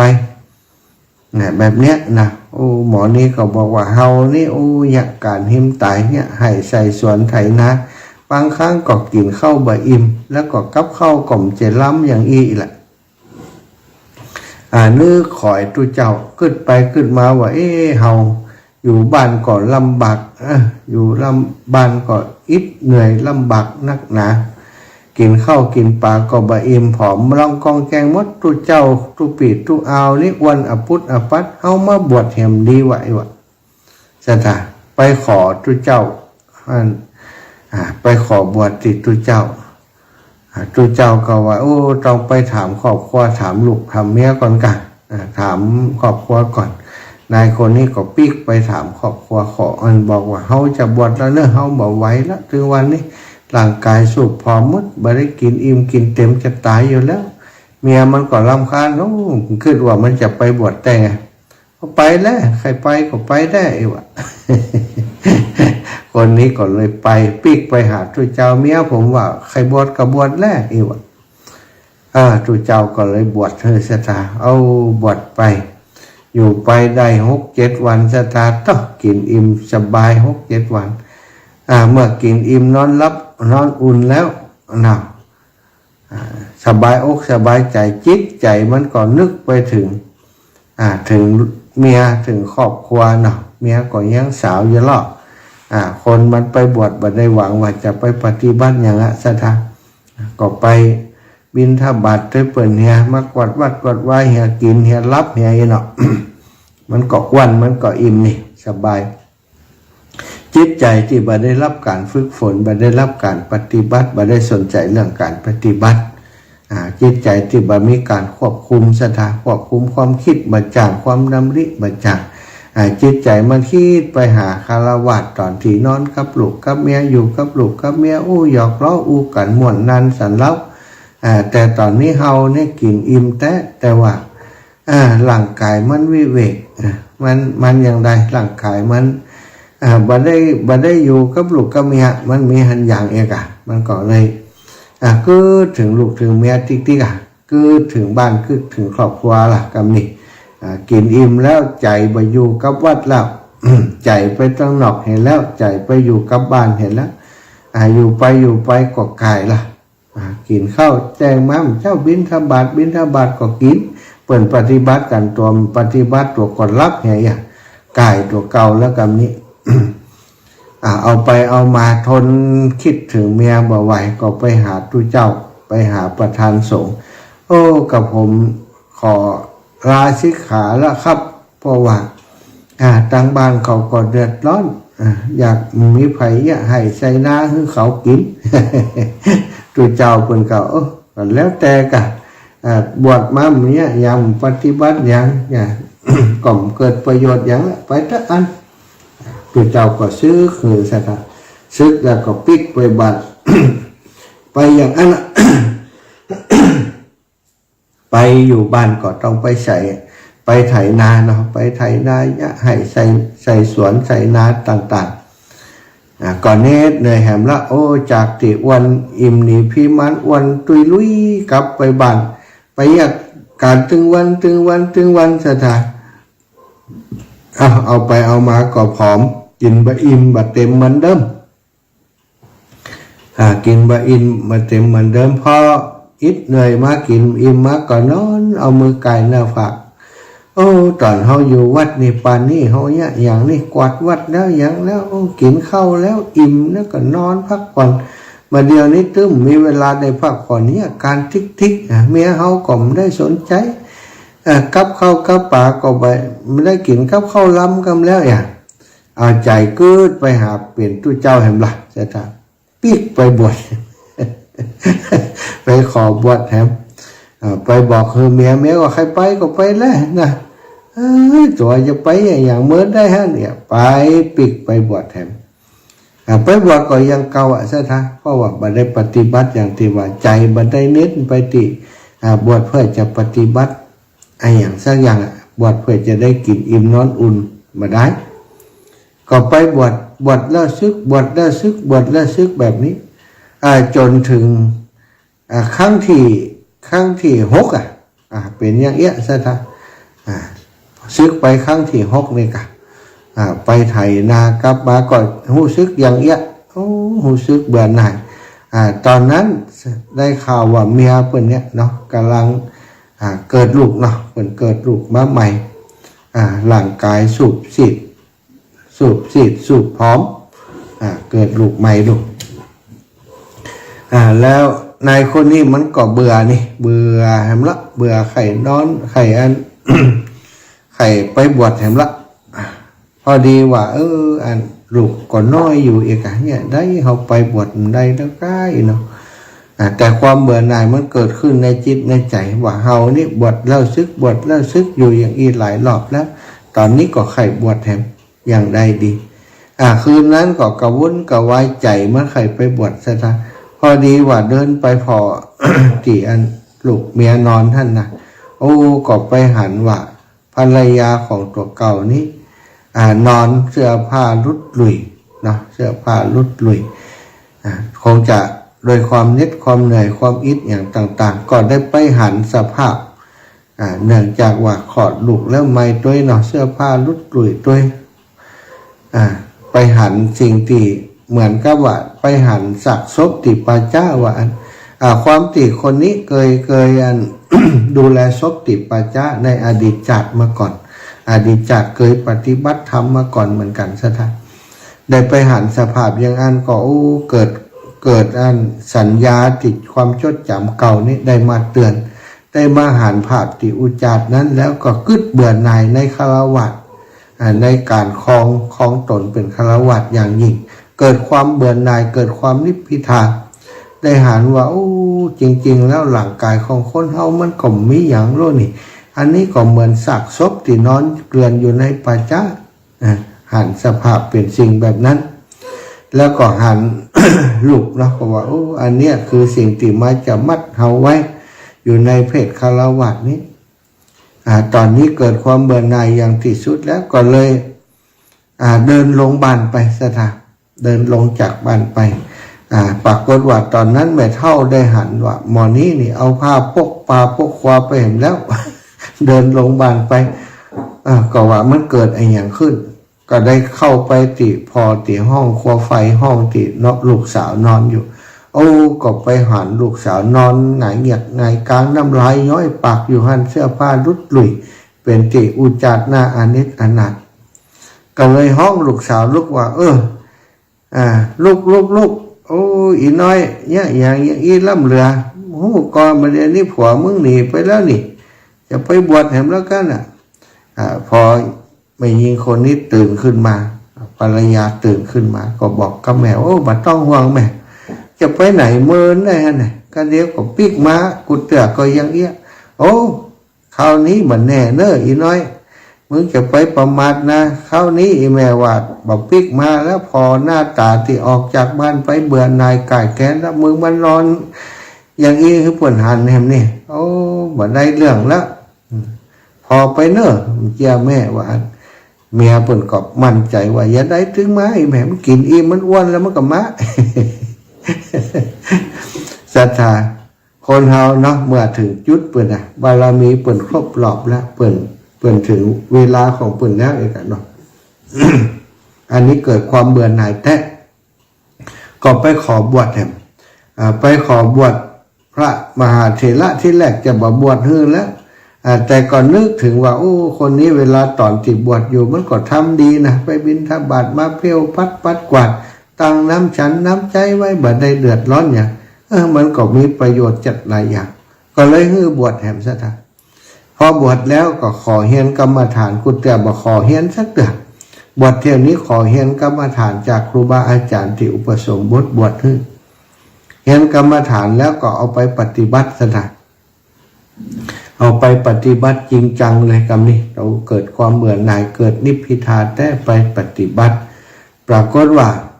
ได้6-7 วันเนาะก็ได้บรรลุธรรมละคำนี้ได้เป็นพระอรหันต์แล้วอยู่ได้6-7 วันทนสมบูรณ์หน้าตาผ่องใสแล้วเปื่อนตั้งหลายที่อยู่สำนักเดียวกันก็แซวว่าโอ้7 วันแล้วนะมันได้เวลาซึกเถื่อก้าวมันได้เวลาซึกเถื่อก้าวโอ้เมื่อได้ถูกล้อเลียนแบบนั้นเนาะถูกถามแบบนั้นพระรูปนี้ก็ได้บอกว่าโอ้ตอนที่เฮายังมีกิเลสอยู่นั้นก็จะซึกเป็นธรรมดาแต่ตอนนี้กิเลสทั้งหลายความกังวลทั้งหลายความห่วงใยทั้งหลายเฮาได้ตัดขาดเรียบร้อยแล้วในเรื่องของการขึ้นจะซึกนี่บ่มีกับเฮาแล้วว่าหมู่พระเปื่อนตั้งหลายพอได้ยินอย่างอันก็ว่าโอ้หมอนี้นี่พระภิกษุรูปนี้นี่วัดอุตริมนุสธรรมแล้วนี่คือธรรมที่บ่มีในตนนะอุตริตรงนี้หมายความว่าตัวเองบ่ได้เป็นพระอรหันต์แต่อ้างตัวว่าเป็นพระอรหันต์นี่ก็เลยเอาความนี้ไปฟ้องอาจารย์ตลอดถึงไปฟ้องเรื่องราวนี้ก็ถูกอู้จากันไปถึงพระพุทธเจ้าได้รับทราบเมื่อพระพุทธองค์ได้รับทราบก็ห้องภิกษุสงฆ์มาประชุมจุมนุมกันก็ได้แจ้งคือภิกษุทั้งหลายว่าในสมัยเมื่อบุตรของเฮาคนนี้เนี่ยถ้าตนได้บรรลุอรหันต์พระพุทธองค์จะใจสรรพนามแทนผู้ที่บรรลุอรหันต์อย่างฮือเกียรติเลยศรัทธาญาติโยมบอกว่าบุตรของเราคนนี้หรือว่ารูปนี้นั้นเมื่อยังบ่ได้บรรลุกำเตือในอดีตที่ผ่านมาก่อบวชแล้วซึกแต่ตอนนี้ทำเป็นเครื่องผูกทั้งหลายต่างๆนี่เขาทำลายได้แล้ว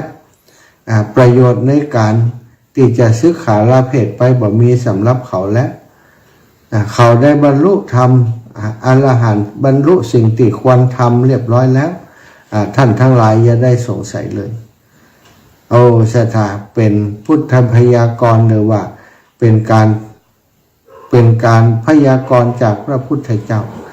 ก็คือตอบคำถามเมื่อคนทั้งหลายได้หู้ถ้าถามว่าคนนี้เป็นพระอรหันต์แล้วยังนี่ถามคนอื่นนี้บ่ได้ศรัทธาต้องถามที่พระพุทธเจ้าอย่างเดียว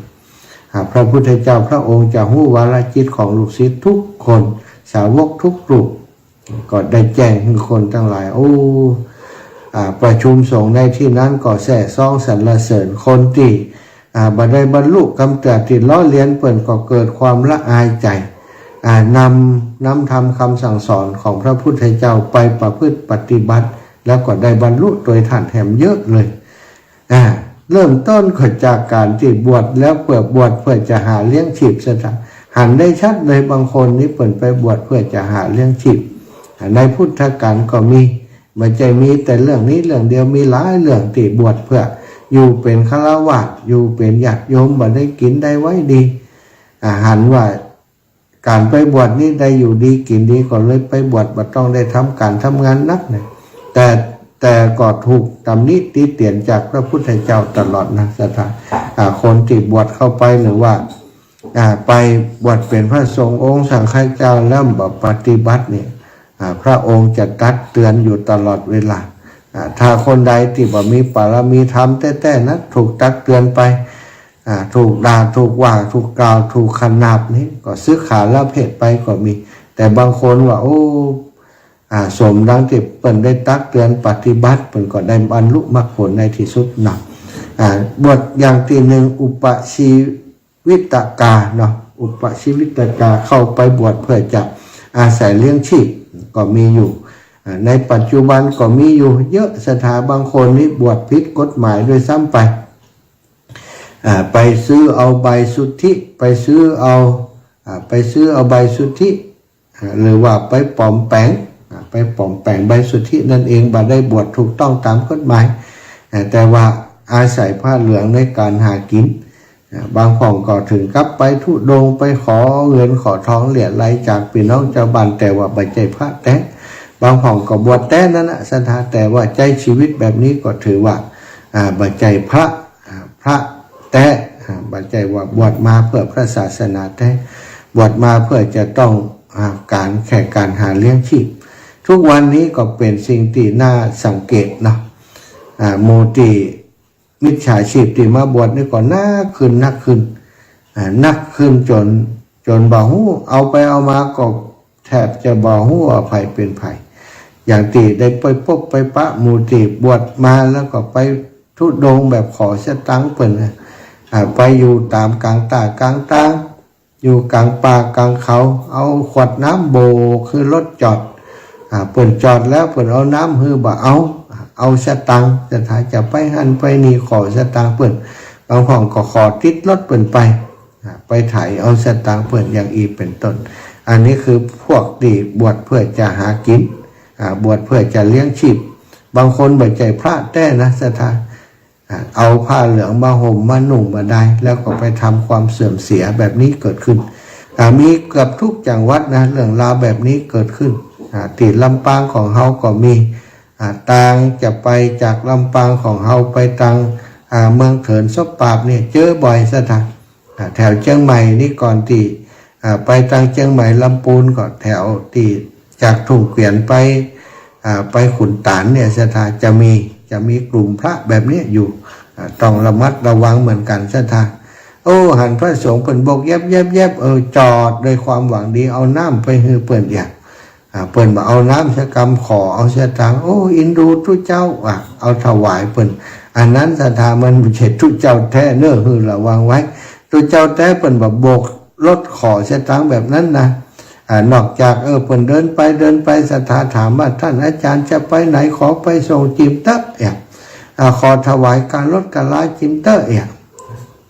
อันนี้ถ้าบอกนั้นคือตั้งข้อสังเกตไว้เลยพวกหาเลี้ยงชี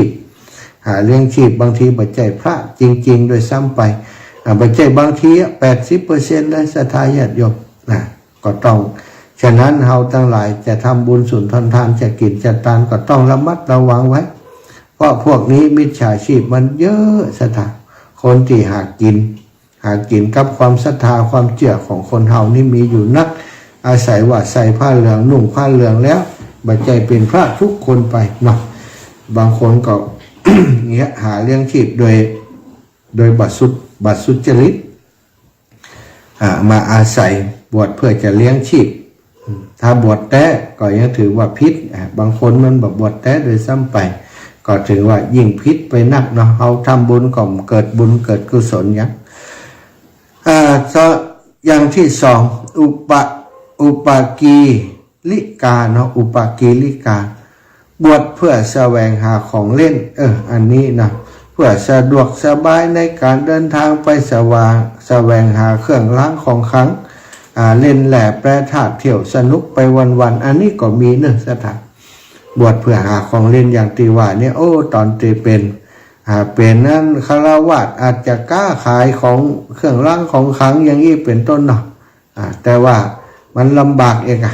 เวลาจะเอาเครื่องรางของขลังส่วนใหญ่มันจะอยู่ที่วัดที่ว่า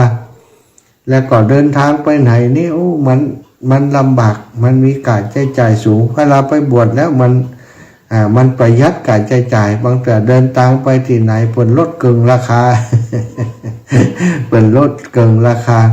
หรือว่าบางทีก็มีคนรับคนส่งคนหมู่นี้ก็เลยอาศัยช่องทางนี้แสวงหาเครื่องรางของขลังกระดีเล่นแหลกแปรธาตุบวชมาเพื่อจะกล้าจะขายกล้าขายของวัตถุมงคลกล้าอะไรอย่างต่างๆหมู่นี้สัตว์เล่นแหลกแปรธาตุเพื่อแสวงหาประโยชน์ต่างๆกับการบวชอันนี้ก็บวชเพื่อแสวงหาผลประโยชน์แสวงหาของเล่นสัตว์บ่ได้บวชเพื่อจะปฏิบัติอันนี้ก็มีในปัจจุบันนี้มีเยอะก็เกินต่อเกินกันแล้วกันนะศรัทธาจะไปจะหันอยู่เนาะก็หันอยู่ห้องบอกว่าที่ไหนพ่องยังได้พ่องก็มีคนกลุ่มที่บวชมาเพื่อแสวงหาของเล่นเครื่องรางของขลังเล่นแหลกแปรธาตุสนุกสนานไปวันๆนี้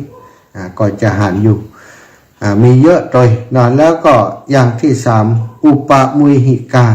บวชเพราะหลงงมงายอันหลงงมงายอย่างใดศรัทธาหลงงมงายก็คือคนที่บวชเข้ามาแล้วพยายามศึกษาเรียนรู้ปฏิบัติธรรมบ่เฮียนอย่างเปิ่นมีหลักสูตรที่เฮียนปัจจุบันนี้ศรัทธาญาติโยมอันพระเถรเน้นน้อยที่บวชมาใหม่เนี่ยบางรูปบางองค์สนใจที่จะมาเฮียนสวดนะก่อนเปิ่นบวชมาปุ๊บเปิ่นจะต้องสอบสวดต้องสูตรอย่างต่างๆสวดโยโกห้องจะต้องสวดที่ใดต้องสวดต้องเฮียนสวดต้องเฮียนให้จดจำได้บัดเดี๋ยวนี้บวชมาแล้วบ่เฮียนไม่กระตั้งสวดนะเคยเจอครูบาอาจารย์รูปหนึ่งว่าเน้นบัดเดี๋ยวสอนอยากตันมาหาเมื่อก่อนนี้ตอนสมัยเฮาร้องบัดท่องพอโดนเขียนบัดเดี๋ยวนี้เขียนมันหนีเห็นมันซึกไปเหี่ยจำเป็นจุเอาเป้าเอาถ้าจะให้มันท่องสวดต้องจ้างมันว่าจ้างครั้งละ20ของ20บ่เอา100ก็มีบางคนต้องเติมมันเนี่ยก็เติมเน็ตคือมันว่า มีไปสปะจ้างลูกศิษย์ท่องดูทั้งที่ท่องแล้วก็เป็นของลูกศิษย์นะ ครูบาอาจารย์ก็จะได้อย่างต้อยแต่ว่าต้องจุเอาเป้าเอาก็มีเนาะคนที่บวชมาศึกษาเปิดมีศึกษานักธรรมนักธรรมตรีนักธรรมโทนักธรรมเอกบางคนบวชมาเป็น9 ปี10 ปีบ่ได้สักธรรมเลยตีก็มาเอาโทก็มาเอาเอกก็มาเอาอย่างสักอย่างเสียท่ามัวแต่เล่นแปลหัวมัวแต่ลุ่มแต่หลงอยู่กับความสะดวกสบายบางสิ่งบางอย่างปฏิบัติธรรมก็บ่เอาถ้าแบบนี้นี่เปิ่นบอกบวชเปลืองเข้าชุกเปล่าๆนะ3อย่างที่ว่ามาเนี่ยคือประเภทที่บวชแล้วก็หลงงมงายศึกษาเฮาเฮียนปฏิบัติอันนี้ก็ถือว่าทำเปลืองเข้าชุกเจ้าบ้านสถานแล้วก็เป็นบาปเป็นกรรมกับตัวถ้าบวชมาศึกปฏิบัติศาสนาคิดปฏิบัติหน้าที่ช่วยเหลือภัยสักอย่างกินแล้วนอนสร้างประโยชน์ต่อส่วนรวมแม้กระทั่งการศึกษาที่จะเกิดประโยชน์กับตนกับตัวหรือว่าประโยชน์กับศรัทธาญาติโยมก็เอาใจใส่ปฏิบัติถ้าอย่างอีเปิ้นเรียกว่าอุปมุยหิกาบวชเพราะหลงงมงายอันนี้ก็นักหนาอยู่เนอะ3อย่างข้างต้นมานี้ถือว่านักหนาแล้วก็อย่างที่4อุปนิสรนิกาบวชเพื่ออยากจะออกจากทุกข์อันนี้ถือว่า เป็นอุดมการณ์ต่างพระพุทธศาสนาหรือว่าอุดมการณ์คนที่บวชแท้ๆสัตว์บวชเพื่อจะออกจากทุกข์อะไรเงี้ยทุกในเรื่องราวต่างๆทุกในจิตในใจของเฮาก็ดีเนาะบางคนปัจจุบันนี้บวชเพื่ออาศัยมาเฮียนก่อนนี้ก็ยังดีนะสัตว์ก็ออกจากทุกข์ได้นะคนที่มีความทุกข์เพราะว่า ตัวเองเป็นคนที่มีฐานะยากจนเปิ่นก็มาบวชในพุทธศาสนามาบวชแล้วเปิ่นก็ปฏิบัติดีปฏิบัติชอบห้ามเฮียนไปถึงเวลาหนึ่งมาพบมีความรู้ความสามารถตึงตังโลกตังธรรมเปิ่นศึกษาขาละเพศออกไปก็เกิดประโยชน์แก่ชุมชนแก่สังคมแก่ตนตัวของเปิ่นอันนี้ก็ได้ประโยชน์ยังได้ประโยชน์ถือว่าเป็นผู้ที่บวชออกจากทุกข์เหมือนกันแต่ออกจากทุกข์แบบที่สุดก็คือสูงสุดนั่นก็คือบวชเพื่อจะปฏิบัติธรรมนำตัวเองออกจากทุกข์ในวัฏสงสารอยากติพระอรหันต์พระอริยสงฆ์เจ้าทั้งหลายที่เปิ่นบวชและเปิ่นทำเปิ่นเรียนเปิ่นศึกษาถึงปริยัติปฏิบัติแล้วก็ได้ผลเป็นปฏิเวทนั้นก็จากการบวชแบบนี้สถาอุปนิสรณนิกายอันนี้ก็คือเป็นการบวชที่ถูกต้องเป็นถูกต้องถึงเราจะมาได้บรรลุถึงขั้นสูงสุดเป็นพระอรหันต์แต่เราสามารถดูแลจิตใจของตัวเองได้บ่เกิดทุกข์นักไปกว่าเก่าตอนที่เป็นฆราวาสญาติโยมสถานก็ถือว่าเป็นสิ่งที่ดีและที่สำคัญก็คือสามารถนำการปฏิบัติความรู้ที่เราได้ทำได้เรียนมาไปแบ่งปันไปสั่งไปสอนไปช่วยเหลือสังคมช่วยเหลือพุทธศาสนิกชนอุบาสกอุบาสิกาทั้งหลายได้ตลอดถึงสอนลูกศิษย์ลูกหาได้อันนี้ก็ถือว่าเป็นการบวชที่ถูกต้องเป็นการบวชที่ดีสุดท้ายนะอุปทูสิกาอันนี้บวชเพื่อทำลายพระศาสนาสถานพวกนี้ร้ายมากร้ายกาจมากเป็นมารทางศาสนาบวชบ่ได้บวชเปล่ายังทำลายศาสนาให้ตกต่ำให้เสื่อมเสียไปด้วยบางคนจะตั้งใจหรือบ่ตั้งใจก็แล้วแต่ศรัทธาบวชมาแล้วเนี่ยอาจจะบ่ได้ตั้งใจว่าจะทำลายศาสนาแต่ความประพฤติของตัวเองนี้กลายเป็นไปทำลายศาสนาพระพุทธเจ้าสอนอย่างหนึ่งตัวเองก็เอาไปสอนแห่งอย่างหนึ่งทำให้ศรัทธาที่เปิ่นหลงเชื่อนั้นประพฤติปฏิบัติผิดไปเป็นการทำลายพระธรรมคำสั่งสอนของพระพุทธเจ้าทำลายวัดปฏิบัติอันดีงามของพระอรหันต์ทั้งหลายของพระสาวกทั้งหลายแบบนี้ก็มีอยู่นักศรัทธาแบบที่บัดตั้งใจจะทำลายแต่ว่าในการประพฤติของตัวเองนั้นเป็นการทำลายศาสนาอย่างศรัทธาจะหันว่าบางลูกบางองค์บวชมานี่แสวงหาลาภสักการะโดยการทำผิดพระธรรมวินัยของพระพุทธเจ้าไปลงปุกเสกเหล็กยันไปลงนะจังงังกาไปลงอย่างต่างๆที่มันเป็นเรื่องของตั้งโลกศรัทธาญาติโยมไปส่งเสริมการกระทำในเรื่องของความงมงายอย่างนี้เป็นต้นนะมีอยู่เยอะแยะไปหมดนะศรัทธาญาติโยมเขาก็ต้องสังเกตต้องหูต้องดูแล้วก็เดี๋ยวนี้เนาะในโลกโซเชียลในศรัทธาญาติโยมก็จะหันอันบางเกิดแต่งชุดเป็นผู้เจ้าใส่ลิปปากสีแดงเหียดเต้นกันร้องคาราโอเกะกันมีอยู่ช่วงก่อนๆเนี่ยมีการทำภาพเสมือนจริงเนาะพระสงฆ์มีเป็นรูปผู้เจ้าเนี่ยขับรถอันวิบากขับรถวิบากก็ดีขับรถช็อปเปอร์ก็ดีสถาน ขับรถวิบากขับรถช็อปเปอร์เหมือนกับภาพจริงเป็นการล้อเลียนทำภาพเสมือนจริงมาล้อเลียนพระสงฆ์องค์สังฆเจ้าบางคนก็บอกว่าบัดเดี๋ยวนี้พระเพิ่นขับรถนั้นชอบเปิดได้ด้วยกาครับอย่างอีด้วยใกล้บางคนบัดได้สังเกตดีๆว่ามันเป็นการแต่งภาพทำภาพล้อเลียนมาได้ก็สร้างความเสียหายเหมือนกันนะอันนี้ก็ถือว่าทำลายเป็นผู้ที่ทำลายความน่าเชื่อถือของพุทธศาสนา บางคนติดก็นักไปกว่านั้นติดบวชมาจากการมีวัตถุประสงค์เพื่อจะทำลายภาพลักษณ์ของพระสงฆ์ก็มีสถานบัดได้ตั้งใจจะบวชแต่ว่าก็บวชมาบางแต่ก็บวชอย่างที่ว่านะเป็นแก๊งต่างๆที่บวชเข้ามาเพื่อจะทำลายพุทธศาสนามีศาสนาอื่นอยู่หลายๆศาสนาที่โจมตีถ้าสร้างความเรียกว่าทำลายศาสนาพุทธศาสนาของเขาโดยวิธีการแบบเนี้ยสถานเข้ามาบัดได้ บ่ได้เป็นนักบวชแต่เนาะบ่ได้เป็นพระแต่อย่างพอบวชมาก็ทำสิ่งที่ผิดพระธรรมผิดพระวินัยอยู่กับแม่หญิงก็ดีอยู่กับแม่สตรีเพศอยู่กับแม่หญิงไปกินเหล้ากินหยังตีร้านอาหารทำให้คนตั้งหลายหันบางห้องก็บวชเข้ามากินเหล้าเดินสเปะสปะอยู่ตามถนนหนทางเพื่อจะให้เกิดเป็นข่าวนอนนุนตักผู้หญิงพ่องไอยังพ่องยังสถานทำให้เกิดข่าวขึ้นในสังคมบางครั้งก็เป็นพระแต่โดยซ้ำไปที่บวชมาอย่างถูกต้องตามธรรมวินัยแล้วก็ต่อมาทำผิดพระธรรมวินัยเนี่ยถ้าอย่างอีนั้นก็ถือว่าอยู่ในพวกที่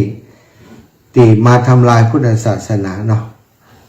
เหมือนกับคนที่เป็นศาสนาอื่นแล้วมาบวชเนี่ยมาบวชเพื่อจะต้องการให้ภาพลักษณ์ของพระสงฆ์องค์สังฆเจ้าบ่มีความน่าเชื่อถือทำให้คนตั้งหลายหันว่าโอ้บัดเดียวทุกเจ้าเป็นอย่างอีกค่ะบางคนที่เปิ่นมองแคบๆเปิ่นบ่ได้คิดไปหนักเนี่ยถึงกับติบัดใส่บาตรเลยก็มีบ่เข้าวัดบ่ฟังธรรมต่อไปเลยก็มีสถานแต่คนที่เปิ่นมีวิจารณญาณเปิ่นก็จะเลือกเอาเนาะ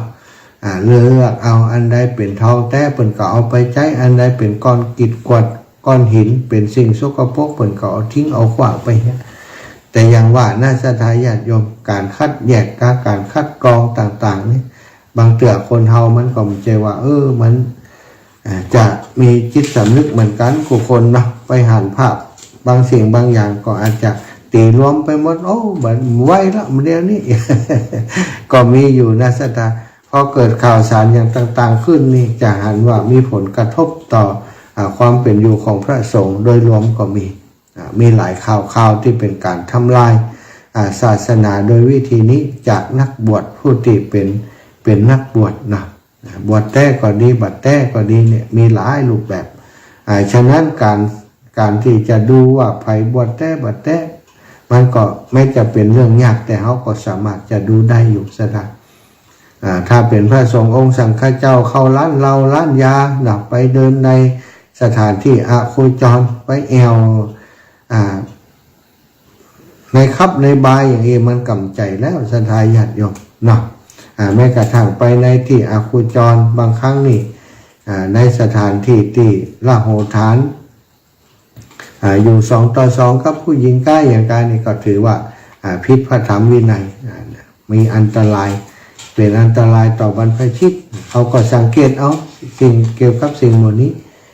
อย่างที่บอกไปอย่างพระสงฆ์องค์สังฆเจ้าเนี่ยอันปะตามข้างทางนี่เอาขวดน้ำเปล่าเนี่ยเดินด้วยกัน 3-4 คนนี่เอาขวดน้ำเบิกรถน่ะอันนั้นตั้งข้อสังเกตไว้เลยถ้าเปิ่นเป็นพระสงฆ์แต่ในเปิ่นจะบัดทำแบบนั้นถ้าเปิ่นจะขึ้นรถเปิ่นก็ไปท่ารถนะสถานเปิ่นต้องมาเดินแบบนั้นแล้วก็ไปโบกแบบนั้นถ้าโบกแบบนั้นถ้ามีตำรวจลองแจ้งพอก่อนแล้วกันเนาะของจริงหรือบ่จริงจะได้รู้ว่ามันมีกลุ่มหมู่นี้เป็นมิจฉาชีพมันหลอกมันลวงเราอยู่เอาล่ะศรัทธาญาติโยมเนอะตอนนี้ 4:46 นาทีวันนี้ครบรอบสัตตมวานของหลวงปู่พระราชจินดานายกครบรอบ7 วันของการมรณภาพของหลวงปู่พระราชจินดานายกจะมีพิธีสัตตมวานบำเพ็ญกุศลครบรอบ7 วันที่วัดพระเจดีย์เสาหลังเนอะกราบนิมนต์ครูบาอาจารย์ทุกรูปทุกองค์ที่ฟังรายการอยู่เนาะถ้าสะดวกเดินทางมาร่วมบุญใดก็กราบนิมนต์ครับแล้วก็ศรัทธาญาติโยมที่ฟังรายการอยู่ในขณะนี้เป็นเจ้าลำปางก็ดีต่างที่ต่างถิ่นก็ดีถ้ามาร่วมบุญด้วยกันใดก็เจริญพรเนอะแล้วเนาะแบ่งเวลาให้ศรัทธาได้โทรมา 0808844173 เนอะ0808844173งานของครูบาอาจารย์นะใกล้ๆนี้ก็จะมีที่วัดหมิ่งเมืองมูลวันที่15ถึงวันที่17เปิดขอเชิญพุทธศาสนิกชนร่วมบุญพิธีฉลองสมโภชพระพุทธมิ่งมงคลมุนีสีเขลางพระเจ้าเศรษฐีหลวงหน้าตักถึง8 เมตรนะท่านที่วัดหมิ่งเมืองมูลตำบลพิจัยอำเภอเมืองจังหวัดลำปางวันที่15ถึง17เนาะไปวันใดก็ได้นะท่าน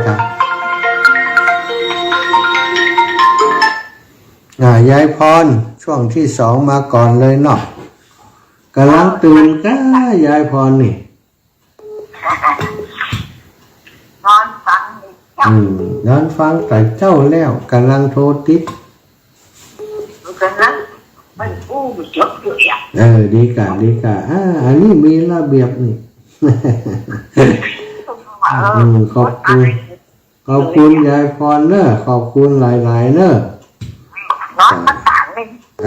สัตว์บุญรักษาน อนมันต่างเลยเจ้าเนี่ย เอาสัตว์สิปันกันคนน้อยยายพรเจริญพรแม่ขจรปินใจล่าพี่น้องบ้านห้วยเรียน สวัสดีเจ้า วันนี้เขาได้อันนี่ก็นี่ด้วยกันเนาะ เจ้าแม่ ตื่นมาเจ้าล่ะตื่นมาจับพอดีตีสาม จับพอดีตีสามเป๊ะเลยนะ ตีสามเป๊ะเลย โอ้สุดยอด พังตลอดเลย ขอบคุณเนอะโยมแม่เนอะ เจ้า จ่าบุญรักษา ไม่ทราบตัวนะพอเสียงมาดีเลย เจ้าอีแม่ตื่นเจ้าธรรมดาเสียงมันนั่นบ่เข้าตีเข้าตังแต่ เสียงก็มาดีเลย ตอนนี้ใจเสียงหนักเนาะ น่าค่ะ สาธุเจ้าแม่ เจ้า แม่ เจ้า ขอบคุณแม่ขจรปินใจละเป็นอยู่บ้านห้วยเรียนตำบลเวียงตานอำเภอห้างชัดจังหวัดลำปางเนาะงานที่วัดอันหมิ่งเมืองมูลเนี่ยสถานใกล้ๆเนาะไปอยู่แถวใกล้ๆนี่ก็ไปร่วมงานทุกวันได้เจริญปอนโยมแม่สมบูรณ์ เจ้าแม่ค่ะเจ้าแม่ตื่น4 โมงวันนี้ 4 โมงพอดีตื่นก่อนนั่งแล้วมันรับแผนละโมงออกมาหนังคนเสียงคืน กะลำงมอย่างไรเป็นมีงานอย่างกะ ตะลุงโสนำพระ ส่งน้ำพระเนาะในละโมงเรา แต่น่ะวันนี้ก็วันที่12นี่ ส่งน้ำ12นะแต่ว่าวันดากะ เจ้า วันดาหมดถึง วัดตั้งแต่วันที่เนี่ยแล้วคนละวันนี้เก้าที่10จ้าสาธุเนอะสาธุ เจ้าสบายดีเนาะ สบายดีแม่ปันกันคนน้อยไปเอาพี่น้องจากเชียงใหม่มาแล้วแม่นวลยอดคำปานโยมแม่เจริญปอน จ้าไว้ตาซ้ำ จ้าวันนี้นอนวันละ เจ้าเป็นอย่างนั้นลาบาคิดนักอะ ไอ้หอมอ่ะ หึ ไอ้บอกตั้งแต่เปลี่ยนวัดแล้วนะยังไม่หายดี อัดว่าทลายโจรเลยถ้ามันไออ่ะ แล้วพออันนั่งอยู่ตั้งแต่เช้าแล้วก็เอามาเต้นก็นักแรกหนูเป็นอย่างไร เจ้าสาธุขอบคุณแม่เด้อบุญรักษาเจ้าจ้าเจริญปอนปนหลานอันนั้นโอ้กึดถึงตะวะกับอูเติงหาอยู่นี่ ช่วงแรกจะโทรไปหาบุรันหมู สาธุ สบายดีนะผู้เนาะ สบายดีโยมป่อ มีโอกาสมาเอาตัวนั้นได้นะ ไปแต่กะตั้งใจไว้แล้วนี่ถ้าไปต้องไปหาอีป่อจนได้มีปนหลานอันนั้นครับปนน้อยสมเพชรนี่ปนหลานประเสริฐนี่อยากจะปะทุกเป็นตัวแทนพี่น้องเมืองน่ะ จะไปหาพอประเสริฐมาหาผมก็ได้ผมจะพาไป โอ้ปองหัวจีกันเนาะ โอเคกับบ้านคือผมดูมันสั้นมันไหนมาแล้วอ่ะ ดี หลวงปู่เขากลับไปเขาไปเวียงสานี่ก่อนกันเนาะฮะปนหลานอันนั้นอยู่ สุดนัทวิทย์นะเป็นอาจารย์นะ โอ้ดีสาธุปอนเนอบุญรักษาขอบคุณปอนนะแต่ว่าอู้กับหลวงพ่อเจ้าคุณอู้ถึงปอนนั้นประเสริฐปอนน้อยสมเพชรเนาะแล้วก็ปอนนั้นแม่สีต้นพึ่งสารพีโยมแม่สีฮับแล้วนะโยมแม่สีโทรมาแห่ใหม่ตะกี้นะโยมแม่สีสารพีต้นพึ่งสารพีตะกี้ฮับแล้วมันลุดไปแห่โยมแม่กองงานวัดหมิ่งเมืองมูลล่ะสถานญาติโยมแล้วก็ตั้งวังเหนือเนอะวังเหนือยังบัดถึงแต่เนาะอันนี้ก็ สถานีบ่ถึงพุ่นแต่เดี๋ยวถ้าช่วงใดที่สถานีถึงพุ่นเนาะก็จะได้แจ้งให้ว่าจะทำสปอร์ตให้ท่านอาจารย์พ่อครูที่วังเหนือเนี่ยมันได้ทำกันแต่ทำสปอร์ตเธอเปิดแต่ไปเปิดตีอันเลี้ยงปอบเป้าตัวเนาะ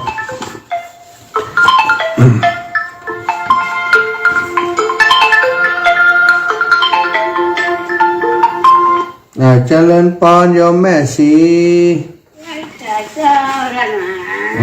เป็นฟังนะเจ้าเน้อจัดดูต้นพึ่งสารปีเนาะเจ้าฟังว่าตีสามนะเจ้าที่สามเจ้าเน้อตื่นเจ้ารู้ตั้งแต่ตีสามนี่เจ้าโอ้แม่ช่วงนี้ดวงบันดีท่านเอารถไปซ้อนน้องไปรถฉลับโอ้ยหน้าตาละหลักดูเสียงดูหน้าตาวะวางเลยก็ยิบหลายเข็มกับอันฮะ3 เข็มเจ้าดูปอดเจ้าอันตรายไปเยี่ยมน้องมาสบายเจ้า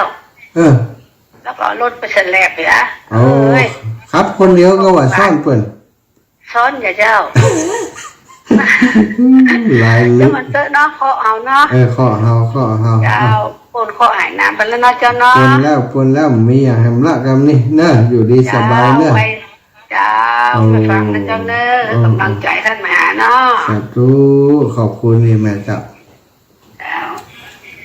เรามัดระวังเนอะศรัทธาขับรถขับลาคนเฒ่าคนแก่บางเตื่อน้ำมันบันแบบแป้นะรถทำมันล่มกับตึงล่มแล้วถ้าเต่ากับตึงลงตึงตัวอย่างคนเฒ่าคนแก่เป็นว่ามันตอดเนื้อตอดตัวเลยนะอยู่อะนะก็ฟังงานจิมนะสถางานของท่านอาจารย์พระครูสิริธรรมบัณฑิตวัดหมิ่งเมืองมูลในวันที่15ถึงวันที่17นะเปิ่นก็จะฉลองสมโภชพระพุทธหมิ่งมงคลมุนีสีเขลางพระเจ้าตนหลวงตนใหญ่พระเจ้าเศรษฐีหลวงหน้าตักถึง98 เม็ดนะสถานวันที่15ถึง17เจิญติดต่อรับเป็นเจ้าภาพทายทานถวายพระสงฆ์พิธีมีอยู่200ชุดนะถวายพระสงฆ์พิธี200ชุดชุดละ 2,000 บาท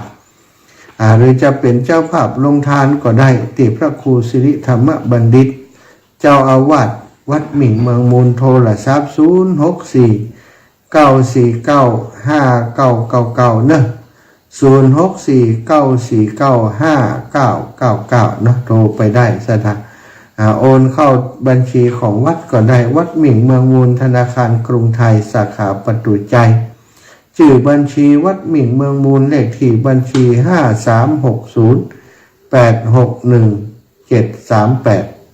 5360861738เนอะ5360861738สถานญาติโยมสามารถร่วมบุญได้ทุกวันนะจนไปถึงวันที่17นะวันที่15กุมภานี้ก็จะมีพิธีบวงสรวงแล้วจากนั้น9 นาฬิกาก็จะมีการซอของทวัชชัยเมืองเถินพร้อมคณะแล้วก็ตอนบ่ายพิธีทำบุญทักษิณา15 นาฬิกาแด่อดีตเจ้าอาวาสและบรรพชนที่มีส่วนในการพัฒนาวัดหมิ่งเมืองมูล